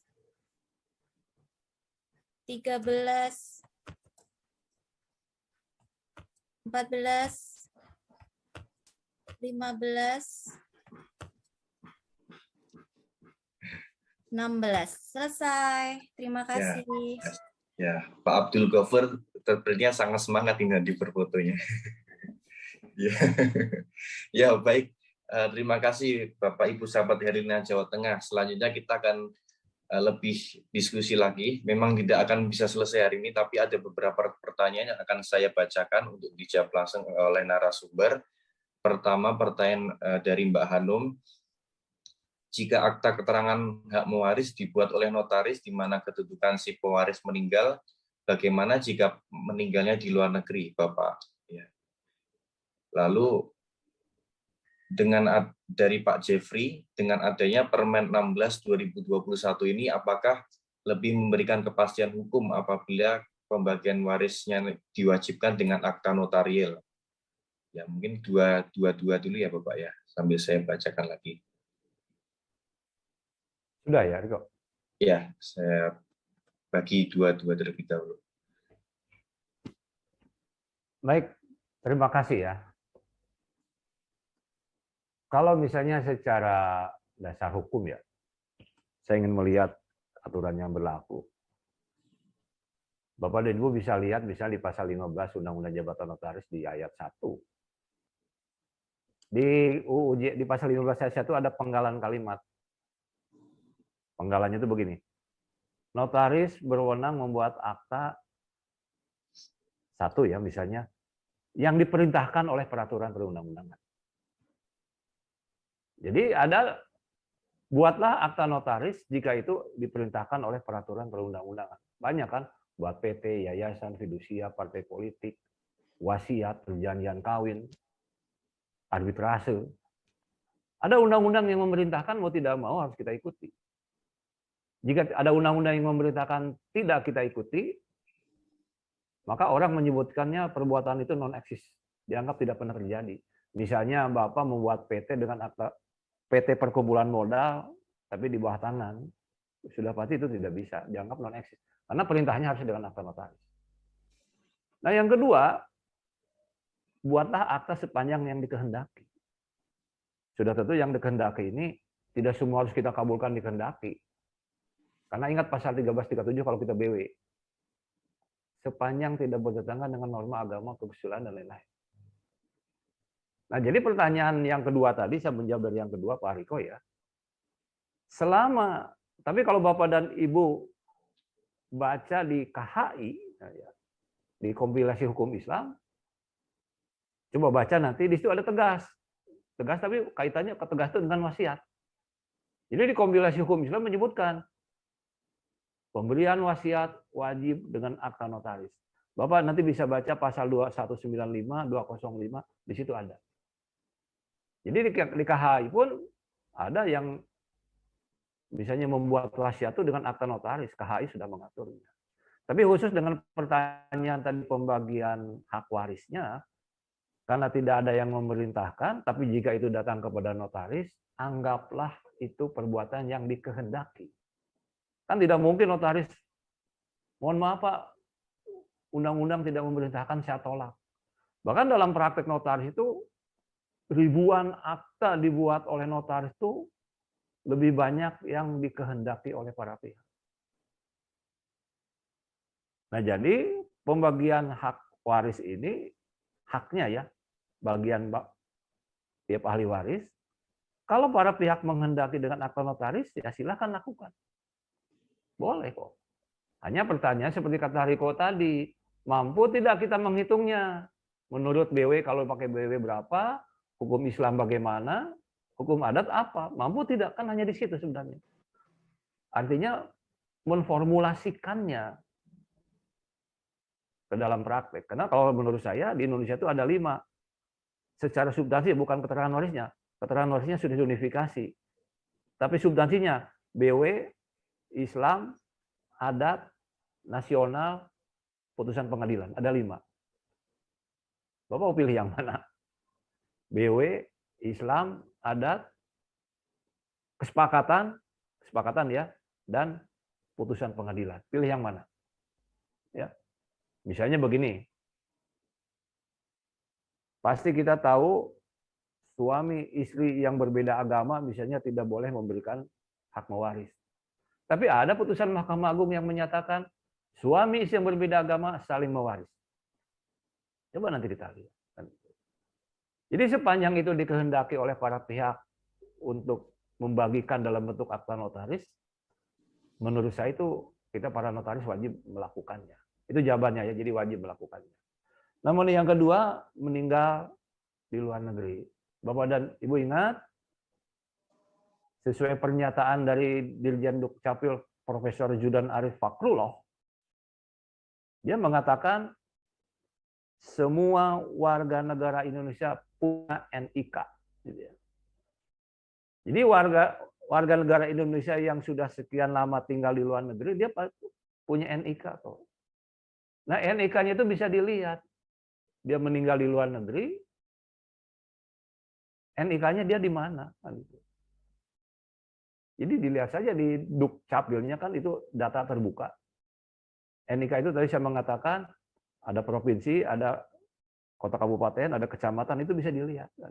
Jadi kalau menurut saya, kalau dia meninggal di luar negeri, buktikan dengan surat kematiannya, kemudian dilihat NIK-nya yang ada di Dukcapil, dia untuk melihat kesesuaian antara tempat dia tinggal, surat yang dimiliki, karena itu paling mudah dengan kedudukan notaris. Jadi bukan hanya meninggal di luar negeri, meninggal tenggelam di laut, kecelakaan pesawat terbang, di hutan tidak diketahui alamatnya itu bisa. Di NIK-nya bisa kita cek. Mungkin itu aturannya. Karena saya mengatakan pasal 111 ini masih sederhana gitu. Hal-hal seperti itu belum kita antisipasi. Ya. Jadi lihat NIK-nya saja begitu, Riko. Di samping ada surat kematian. Ya. Silakan ada yang lainnya. Berarti sama seperti lurah itu ya, Pak ya, Pak Habib ya. Berarti kita malah mendasarkan di mana tempat kedudukannya yang meninggal ini berkedudukan begitu ya. Maksudnya. Betul. Ya seperti itu. Lalu ini ada pertanyaan lagi. Dari Ibu Jenny Agustina, mohon maaf bertanya kalau sudah terlanjur membuat SKW dengan pewaris yang di luar kedudukan tempat tinggal semenjak akhir Agustus 2021, artinya setelah berlakunya Permen ini, apakah SKW tersebut tetap berlaku? Terima kasih. Iya. Langsung dijawab bagaimana nih? Iya, boleh Pak. Ada asas peraturan perundang-undangan atau asas undang-undang itu tidak berlaku surut, tidak retroaktif, tidak berlaku ke belakang. Jadi kalau yang sudah dibuat sebelumnya tetap berlaku. Di dunia undang-undang yang retroaktif itu hanya satu, genocide. Penjahat-penjahat Yugoslavia, Bosnia Herzegovina, Hitler itu bisa diadili dengan undang-undang yang sifatnya retroaktif jauh ke belakang. Tapi selebihnya dari itu mungkin tidak ada. Jadi kalau yang sudah dibuat sejak kemarin ya sudah tetap berlaku. Tidak perlu diperbaharui kan gitu. Nah, di sini Bapak dan Ibu harus bisa mempertahankan pendapatnya ketika misalnya menemukan hal semacam itu kan gitu. Jadi jangan dibuat lagi. Ya. Mungkin itu jawabannya. Jadi tidak berlaku surut. Oh ya, baik. Selanjutnya ada pertanyaan dari Ibu Kiki Mumpuni. Izin bertanya, jika salah satu ahli waris masih berada di luar negeri dan saat itu belum bisa pulang dikarenakan masih bertugas di sana dan belum bisa pulang ke Indonesia, apakah apakah keterangan waris dilakukan tersebut harus menunggu salah satu ahli waris tersebut pulang, ataukah notaris percaya dilakukannya hadir secara telekonferensi dan sejenisnya? Mohon pencerahannya, Pak. Terima kasih. Baik, jadi pertanyaan ini mohon maaf Pak Riko ya, ada juga yang WA ke saya. Pertanyaan begini, siapa saja harus melakukan tanda tangan di akta keterangan hak mewaris?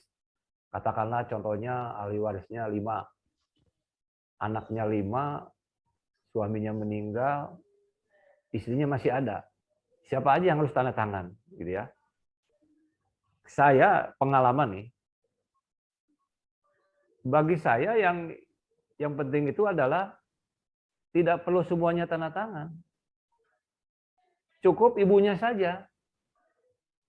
Tapi kalaupun anaknya hadir, katakanlah ahli warisnya itu 5, 1 ibunya, istrinya, suaminya meninggal, anaknya 5. Ternyata anaknya yang sudah dewasa itu hadir semua. Anaknya pun tetap kalau itu hadir akan saya tempatkan di akhir akta. Misalnya dengan kalimat, pada hari ini menghadap pula misalnya Tuan A, B, C, D sebagai anak kandung dari ini, selesai. Bisa seperti itu. Jadi kalau menurut saya cukup 1 orang saja yang memang mewakili.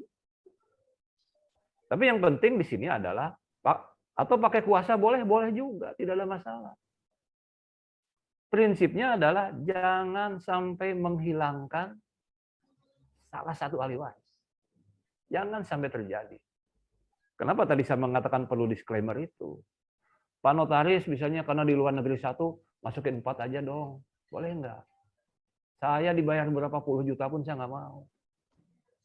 Pak Notaris, ini anaknya masih kecil loh, masih balita. Kita masukin 3 aja ya. Jangan mau kan gitu. Yang lain setuju kok. Bukan masalah setuju tidak setujunya. Ini adalah hak orang. Jadi maksudnya adalah jangan gara-gara akta notaris hak orang bisa hilang. Jadi Pak Riko banyak dalam praktek gara-gara akta notaris hak orang bisa hilang loh. Jadi akta notaris itu harusnya dibuat menjadi suatu kebahagiaan. Jadi akta notaris dibuat menjadi menyengsarakan orang. Mudah-mudahan di sahabat Herlina ini tidak menjadi notaris yang aktanya menyengsarakan orang lain. Sandi itu malah tersenyum aja tuh moderatornya. Jangan sampai menyengsarakan orang. Nah kalau misalnya ahli warisnya 5 dimasukkan 3 sisa 2, itu akta pasti akan menyengsarakan orang di kemudian hari. Tidak di akhirat, tidak di dunia, ya untuk notarisnya di akhirat. Jadi pada intinya ya boleh saja, yang penting siapapun yang hadir, yang penting ada tanda tangannya, pakai kuasa juga boleh. Yang ketiga adalah jangan menghilangkan susunan ahli warisnya. Mungkin itu jawaban saya. Ya. Baik, selanjutnya dari Ibu Indratik. Mohon izin bertanya terkait klausula eksonerasi. Kalau ada kebohongan dari ahli waris dalam memberikan keterangan kepada notaris mengenai jumlah ahli waris yang sebenarnya, dan notaris sudah telanjur percaya dan membuat surat keterangan waris tersebut, bagaimana efek hukumnya bagi notaris? Baik.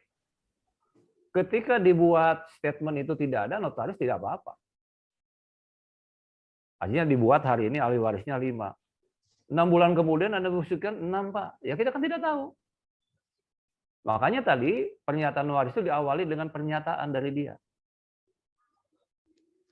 Bahkan kalau saya pernah juga membuat keterangan waris sebuah dengan akta notaris, mereka suruh menuliskan dulu di bawah tangan, ditulis tangan Pak, pakai materai.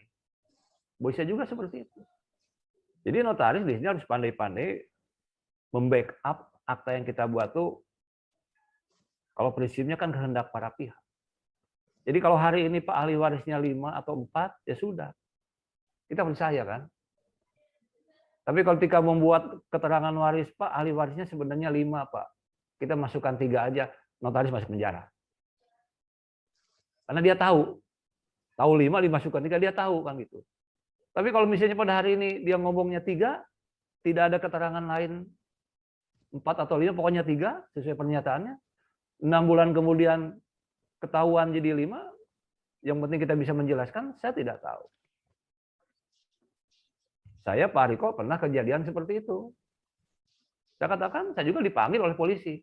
Pak Habib tidak tahu, ahli warisnya ada 5, tidak tahu. Saya ini Pak buktinya, keterangan dari mereka. Kan itu. Tangkap aja tuh mereka, akhirnya betul-betul ditangkap oleh polisi. Anda berbohong loh di hadapan notaris. Tapi akhirnya karena ini menyangkut harta, ya sudah. Mereka berdamai kan itu. Ya sudah. Jadi sepanjang notaris tidak tahu dan bukan rekayasa dari notaris, saya kira nggak ada masalah kan itu. Itu jawaban saya Pak Riko ya. Ya, baik. Selanjutnya dari Ibu Dewi Padusi, Daeng Muri. Mau bertanya perbedaan akta keterangan hak waris untuk pengambilan deposito bank dengan akta keterangan hak mewaris yang untuk peralihan hak. Perbedaannya di mana ya Pak? Karena yang dikhawatirkan untuk proses balik nama yang berkenaan kedudukan notaris kota atau kabupaten sehingga menjadi masalah. Ya. Baik, jadi begini. Kalau yang misalnya ini namanya keterangan waris untuk kepentingan tertentu. Pernah juga saya misalnya membuat keterangan waris ketika saya tanya untuk kepentingan apa? Oh, ngambil deposito punya bapak saya, Pak. Tapi si penghadap ini mengatakan pihak bank meminta agar disebutkan juga misalnya untuk apa keterangan waris ini dibuat.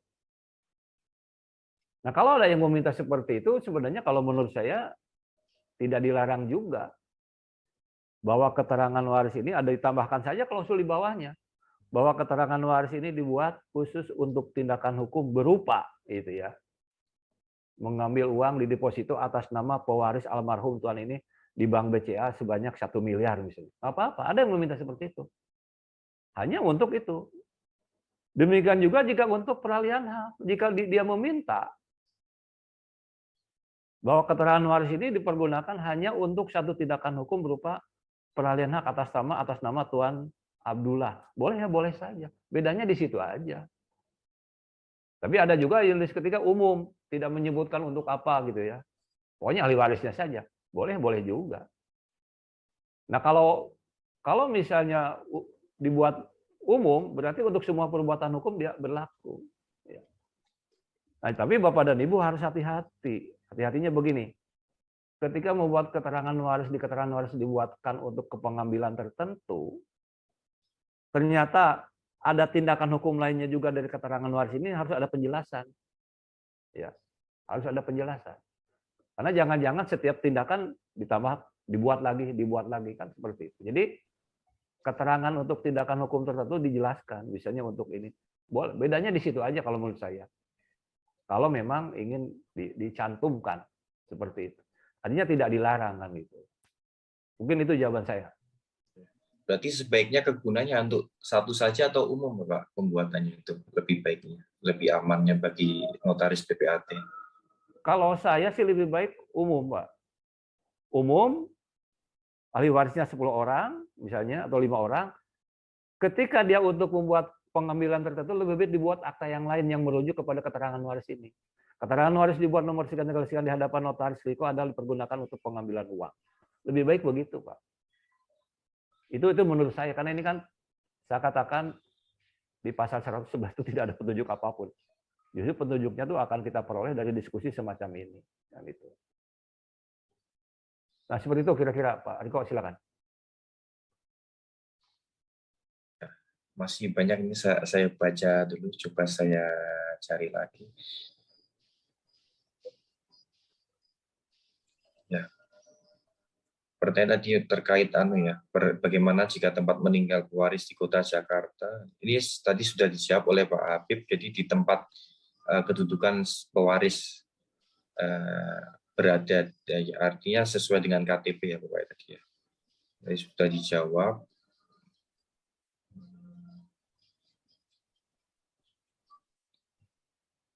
Atau ada yang ingin langsung bertanya? Nggak ada. Oh ya, kalau ada yang ingin langsung bertanya, silakan boleh raise hand, nanti akan kita buka. Ini ada teman saya, Pak Agus Tantio, kenapa pegang kepala nih? Silakan, sahabat Herlina yang ingin bertanya langsung.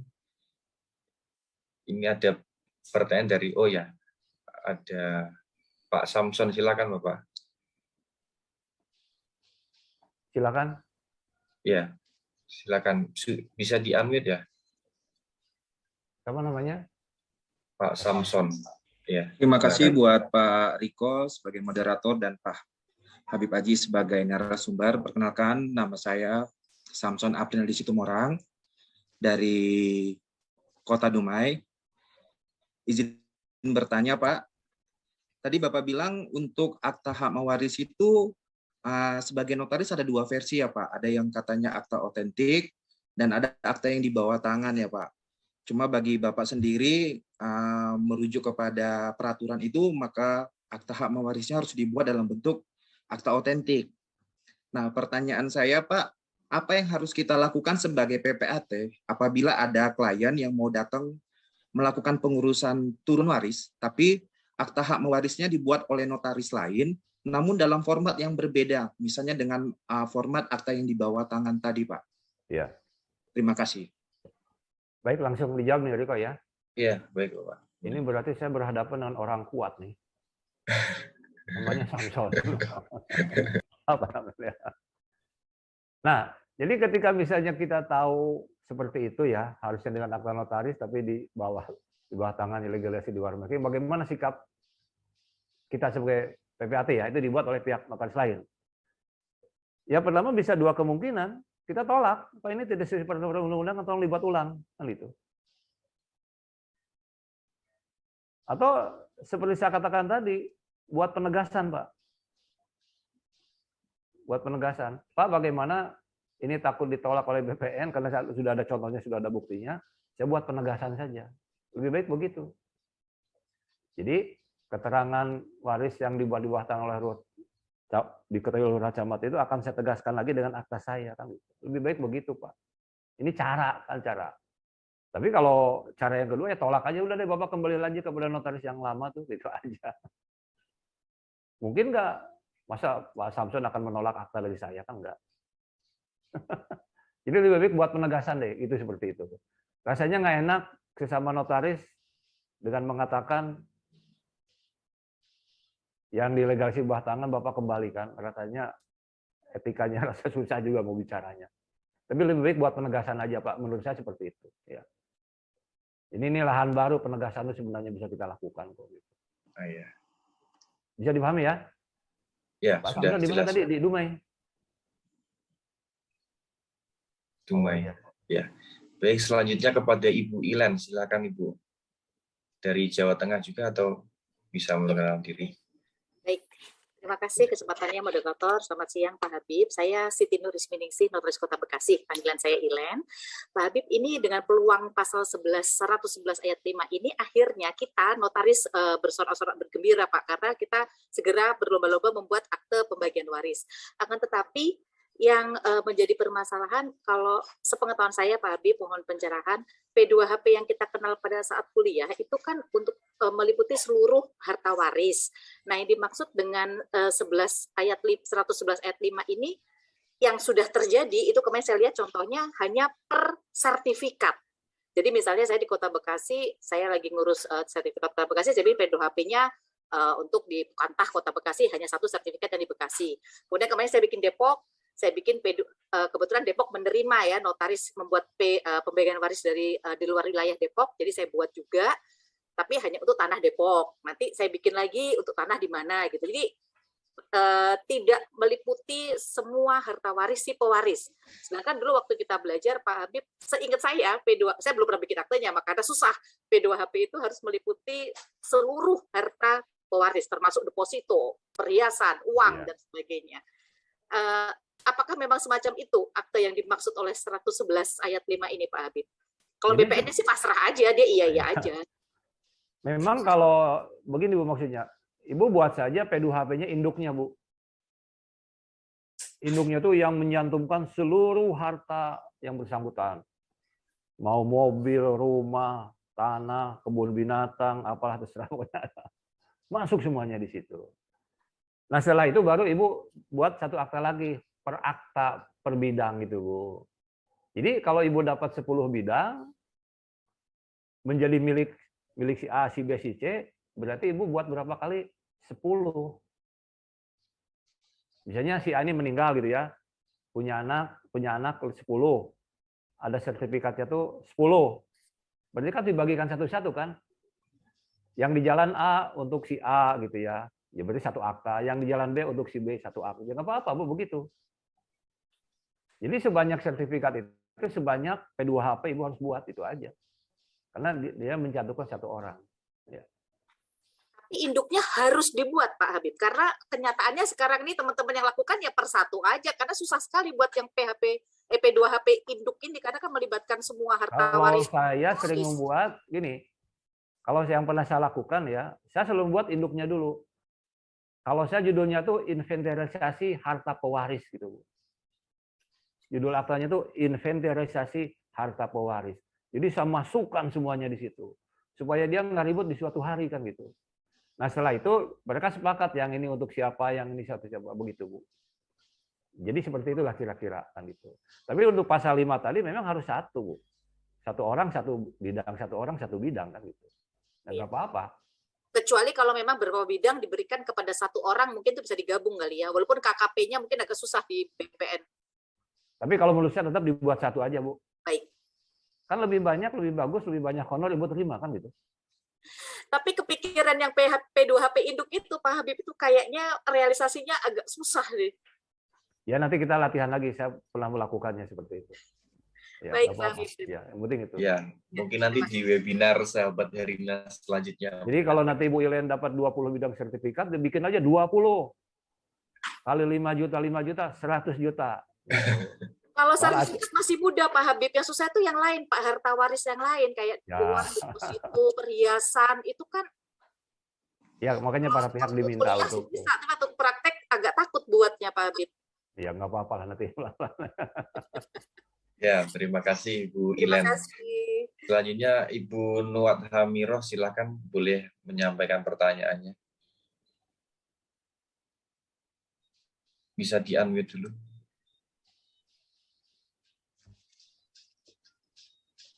Silakan. Assalamualaikum warahmatullahi wabarakatuh, Pak Habib. Selamat siang. Saya Pak, mahasiswa Bapak di Jayabaya. Bapak, saya izin bertanya, bagaimana cara membuat SKW terhadap anak yang masih dalam kandungan, Pak? Kalau misalnya itu suami meninggal, kemudian ada yang meninggalkan seorang istri, kemudian istri itu masih hamil gitu Pak. Itu bagaimana Pak, komparisinya seperti apa? Terima kasih Pak. Ya kalau bagaimana komparisinya ini harus sambil latihan ini. Kalau kita kembali ke kitab Undang-Undang Hukum Perdata di ayat-ayat awal 1 dan 2, hak keperdataan itu kan bisa dimulai sebenarnya sejak anak itu dilahirkan. Hak keperdataan itu kan bisa hilang, dicabut oleh negara atau dia mati. Atau katanya pindah warga negara. Tapi pindah warga negara muncul hak keperdataan di negara orang lain kan gitu. Jadi yang jelas hak keperdataan itu dimulai sejak dia hidup sampai mati atau karena dicabut oleh negara. Kalau dicabut oleh negara di Indonesia belum pernah terjadi kan. Tapi demi kepentingan tertentu, kalau hak keperdataan dimulai sejak dia lahir, demi kepentingan tertentu kalau menurut BW harus dianggap telah ada gitu ya. Harus dianggap telah ada gitu. Nah, hanya Bapak dan Ibu, ini ada kejadian sangat menarik. Ini contoh, Bu Iren mungkin di Jakarta pernah dengar. Jadi begini ceritanya. Ada seorang istri punya anak 4 gitu. Ditinggal oleh suaminya meninggal dunia. Kan tidak ada nggak kira-kira Riko kewajiban notaris? Apakah ibu ditinggalkan oleh suami dalam keadaan hamil gitu kan itu? Kan tidak ada, kita tidak pernah cerita. Ini akan ada ceritanya nanti. Jadi notaris ini lupa membuat saja keterangan waris seorang istri, 3 orang anaknya. Dibuka, dibagikanlah itu hak warisnya. Ternyata setelah ahli waris selesai, tanpa disadari, mungkin ini urusan perempuan, saya juga tidak tahu, ternyata dia sedang hamil. Sedang hamil. Notaris ini lupa, gitu ya. Tidak menghitung bahwa si perempuan ini sedang hamil. Artinya apa Bapak dan Ibu? Ini akan lebih menjadi menarik pertanyaan Humayroh tadi, ini perhatian buat kita semua. Jika Bapak dan Ibu kita semua para notaris yang ada di sini, misalnya kedatangan orang, ibu yang masih muda punya anak, suaminya meninggal dunia, tanya, bagaimana cara bertanya? Tanya Riko lah, atau tanya Sandi aja, atau tanya Herlina. Bagaimana bertanyanya? Apa ibu masih hamil? Gitu. Apa ibu sedang hamil? Nah, saya tidak tahu. Atau Bapak minta surat keterangan, nah Sandi lah yang masih muda tanya, bagaimana caranya? Apa ibu masih hamil? Apa ibu masih bisa hamil? Nah, saya nggak tahu. Untuk tahu misalnya, ketika misalnya dia mengatakan, saya tidak tahu, lebih baik Bapak ke ginekolog dulu, ke bidanan, minta surat keterangan bahwa saya sedang tidak hamil, baru dibuat. Tapi kalau dari ginekolog, oh ini sedang hamil, misalnya suami sudah meninggal 2 bulan. Berarti apa? Harus dianggap ada. Nah, di keterangan warisnya disebutkan bahwa Nyonya Anu anaknya 4, tapi menurut keterangan dokter sedang hamil 3 bulan. Aman kita. Nah, keterangan warisnya seperti itu kira-kira. Tapi nunggu. Kalau dia lahir hidup berarti berlaku. Tapi kalau lahir dia mati berarti tetap menjadi 3. Nah, di komparisinya seperti itu. Jadi ada keterangan dari dokter yang menyebutkan bahwa dia sedang hamil. Nah, ini Sandi kapan-kapan cerita lagi gimana cara bertanyanya. Bisakah ibu, saya lihat perut ibu hamil atau tidak? Kan tidak mungkin. Ya makanya ibu coba, itu yang masih muda ya. Kalau yang menghadapnya sudah umur 60 tahun ke atas, mana ada bisa hamil kecuali Siti Hajar, istrinya Nabi Ibrahim. Kan ini masih muda gitu. Tanya gitu ya. Ini ada kejadiannya seperti itu, sehingga notarisnya disalahkan. Anda sih tidak bertanya katanya kepada saya satu sedang hamil atau tidak. Nah ini dari seminar ini, jadi kita tahu. Ditanyakan. Ini khusus yang perempuan masih muda dan masih ada kemungkinan hamil. Nah, gitu. Nah, mungkin seperti itu, Humayroh ya. Bisa dipahami ya. Ya. Satu tadi. Kalau di kitab undang-undang yang lain nggak ada pembahasan seperti ini. Tanya ke ginekolog nggak ada. Hanya ada di acara ini aja. Karena ada yang nanya. Ya. Bagus pertanyaannya, bisa menambahkan wawasan lagi bagi notaris PPLT. Ini tadi ada pertanyaan penegasan dari Bu Gayatri dan Bu Ike. Berarti izin bertanya, apabila tidak ada pembagian golongan, berarti di Bu Kristina dan Bu Ike, dengan dihapuskan diskriminasi atau tidak lagi ada penggolongan warga negara, berarti untuk keturunan Tionghoa dan lain sebagainya juga bisa melakukan pembuatan akta keterangan hak waris di lurah camat ya Bapak? Boleh, silakan. Iya, asal lurahnya mau, itu aja. Oh, ya, Yang lurahnya penting mau lurahnya itu. mau, kalau lurahnya nggak mau kan repot datang juga ke notaris. Ya, kalau lurah tidak mau bisa disarankan untuk langsung ke notaris PPAT saja. Ya, makanya saya dikatakan kewenangan notaris sekarang ini jadi trending topik di kalangan notaris. Karena yang meninggal tiap hari ada. Pasti butuh keterangan waris. Ya, baik. Ini sudah nggak kerasa, sudah pukul 3 sore. Mungkin ini waktunya saya serahkan ke sesi door prize mungkin ya. Karena ini melibatkan dari mungkin akan saya serahkan ke MC juga untuk membantu. Nanti juga akan didampingi juga oleh Ibu Herlina juga selaku calon ketua Pengil Jawa Tengah. Monggo. Baik, Mbak ini Sandi. Pak Riko dari saya cukup ya. Oh iya.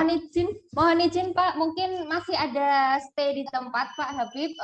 Mungkin nanti ada pertanyaan yang mengarah ke materi panjenengan dari Bu Herlina. Jadi jawaban dari audiens dibenarkan atau disalahkan seperti itu dari panjenengan.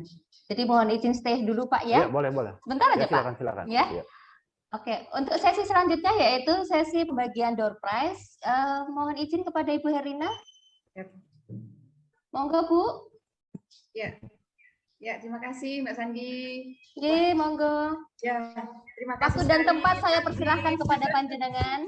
Luar biasa sekali ini kita mendapat pencerahan dari Pak Habib, sesuatu yang baru, banyak hal, tapi terutama yang dibahas pasal 111.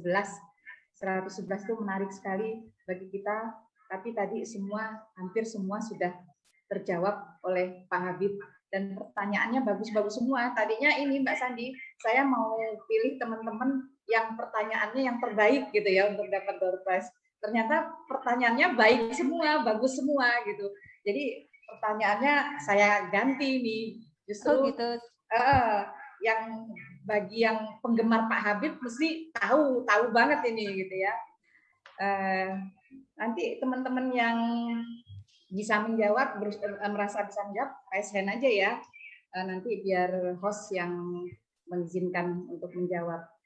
Jadi pertanyaan untuk door prize yang pertama itu di mana tempat dan tanggal berapa Pak Habib Aji lahir? Tempat dan tanggal lahir Pak Habib Aji. Nah, ini monggo kepada sahabat Herlina yang sangat ini ngefans ya Bu, yang ngefans ya. Iya, sangat ngefans ya. Saya juga ngefans banget gitu.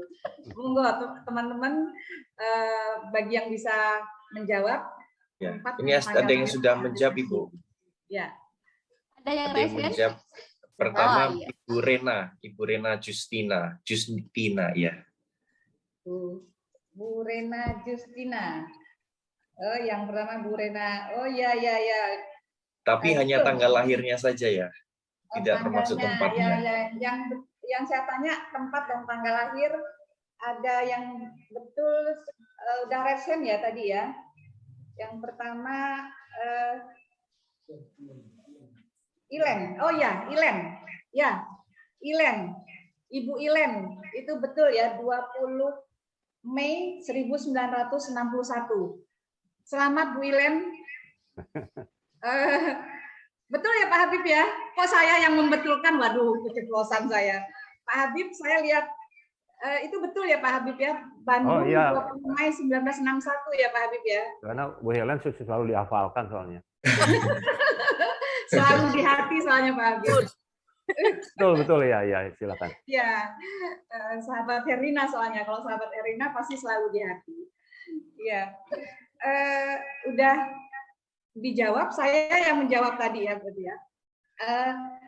ke door prize yang kedua untuk sahabat Herlina, mungkin yang sering mengikuti media sosial sahabat Herlina Satu Hati,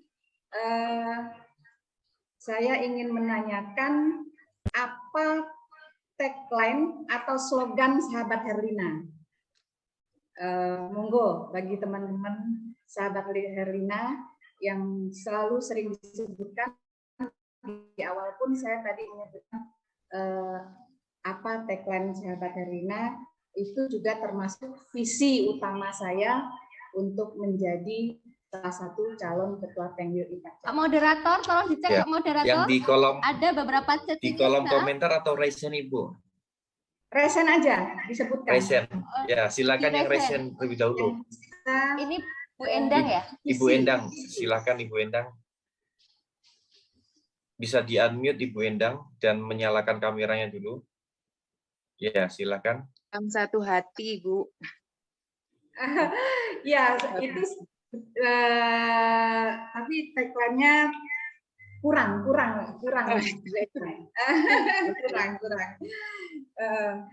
Jadi belum beruntung ya, Bu? Belum beruntung. Masih ada Ibu, masih ada. Ibu Mami, silakan. Ibu Mami Sumardianingsih, silakan. Ya. Sahabat Herlina, salam satu hati. Masih kurang tepat. Semangat. Ayo semangat. Mungkin lebih ini ya. Visi utama saya yang juga sering disebutkan. Ayo yang ini nih. Jawa Tengah nih. Ya, ini ada Muhammad Tufal Rizky. Silakan. Apa jawabannya? Sahabat Herlina, salam satu hati. Belum Mas Muhammad. Muhammad dari mana nih Pak Muhammad? Dari Jember, dari Universitas Jember. Universitas Jember. Oh iya. Ya. Bukan notaris ya PPAT dari Universitas Jember. Sudah notaris PPAT? Belum, masih mahasiswa. Oh, buat gitu. nambah wawasan. Iya, semoga cepat lulus ya. Jadi notaris PPAT yang baik tentunya. Iya. Belum pas Mas Muhammad. Oh, kurang ya. Kurang. Ini ada Ibu Ngilma, silakan Ibu Ngilma, mungkin Bapak Ngilma ya. Iya. Pak Ngilma itu.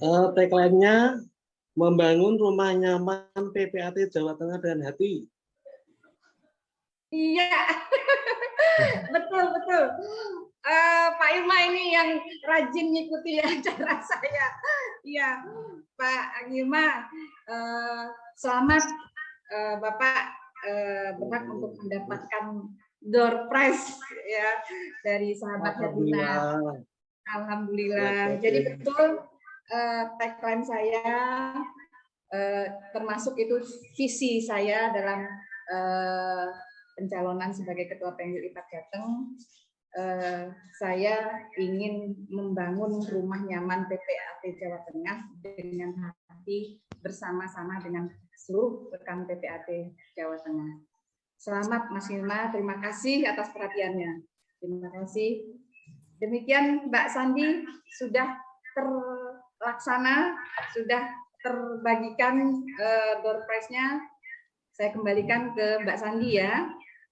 Terima kasih Bu Herlina, terima kasih Pak Habib. Acara door prize sudah kita laksanakan dan terima kasih telah memberikan penyampaian materi pada siang hari ini.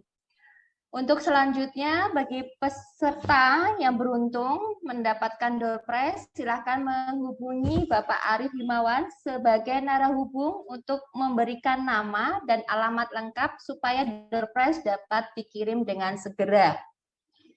Sahabat-sahabat Herlina dan rekan-rekan semua, sebagai informasi bahwa dalam rangka menutup kegiatan bincang hukum sahabat Herlina sebelum konferensi Jawa Tengah, kami selaku panitia akan mengadakan acara bincang hukum episode atau seri ketiga dengan tema Akta PPAT dalam pola sengketa perdata dan pidana dengan narasumber yang tidak asing lagi buat kita ya, dengan tagline-nya, dengan dengan ciri khasnya yaitu kalimat ngerti nggak sih?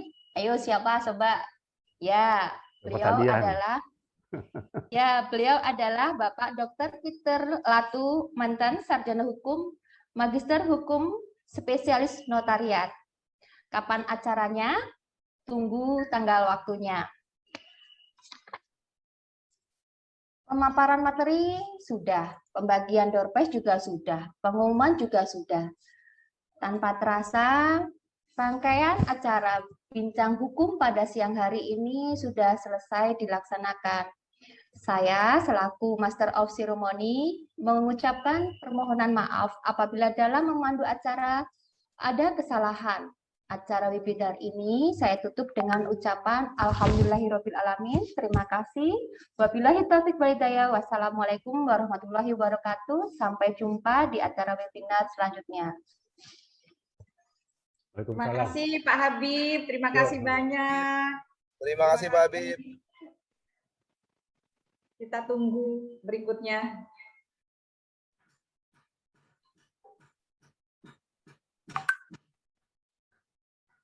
Terima kasih teman-teman semua ya. Ibu. Terima kasih Bu. Tadi interaksinya bagus deh. Ya. Harusnya yang jawab Pak Habib ya tadi ya. Malah yang jawab saya. Lupa saya minta Pak Habib yang jawab. Terima kasih Pak Habib Aji. Masih ada Pak Habib ya. Mas Arief. Bajunya pas ya Mas Riko dari Pak Sugiarto. Alhamdulillah pas. Berarti nggak usah dikembaliin aja. Pinjem tuh. Emang dari beliaunya meminta untuk karena beliau Pak Sugiarto kan senangnya hitam ya kayaknya. Ini dikasih putih. Karena favorit Bapak dan Ibu.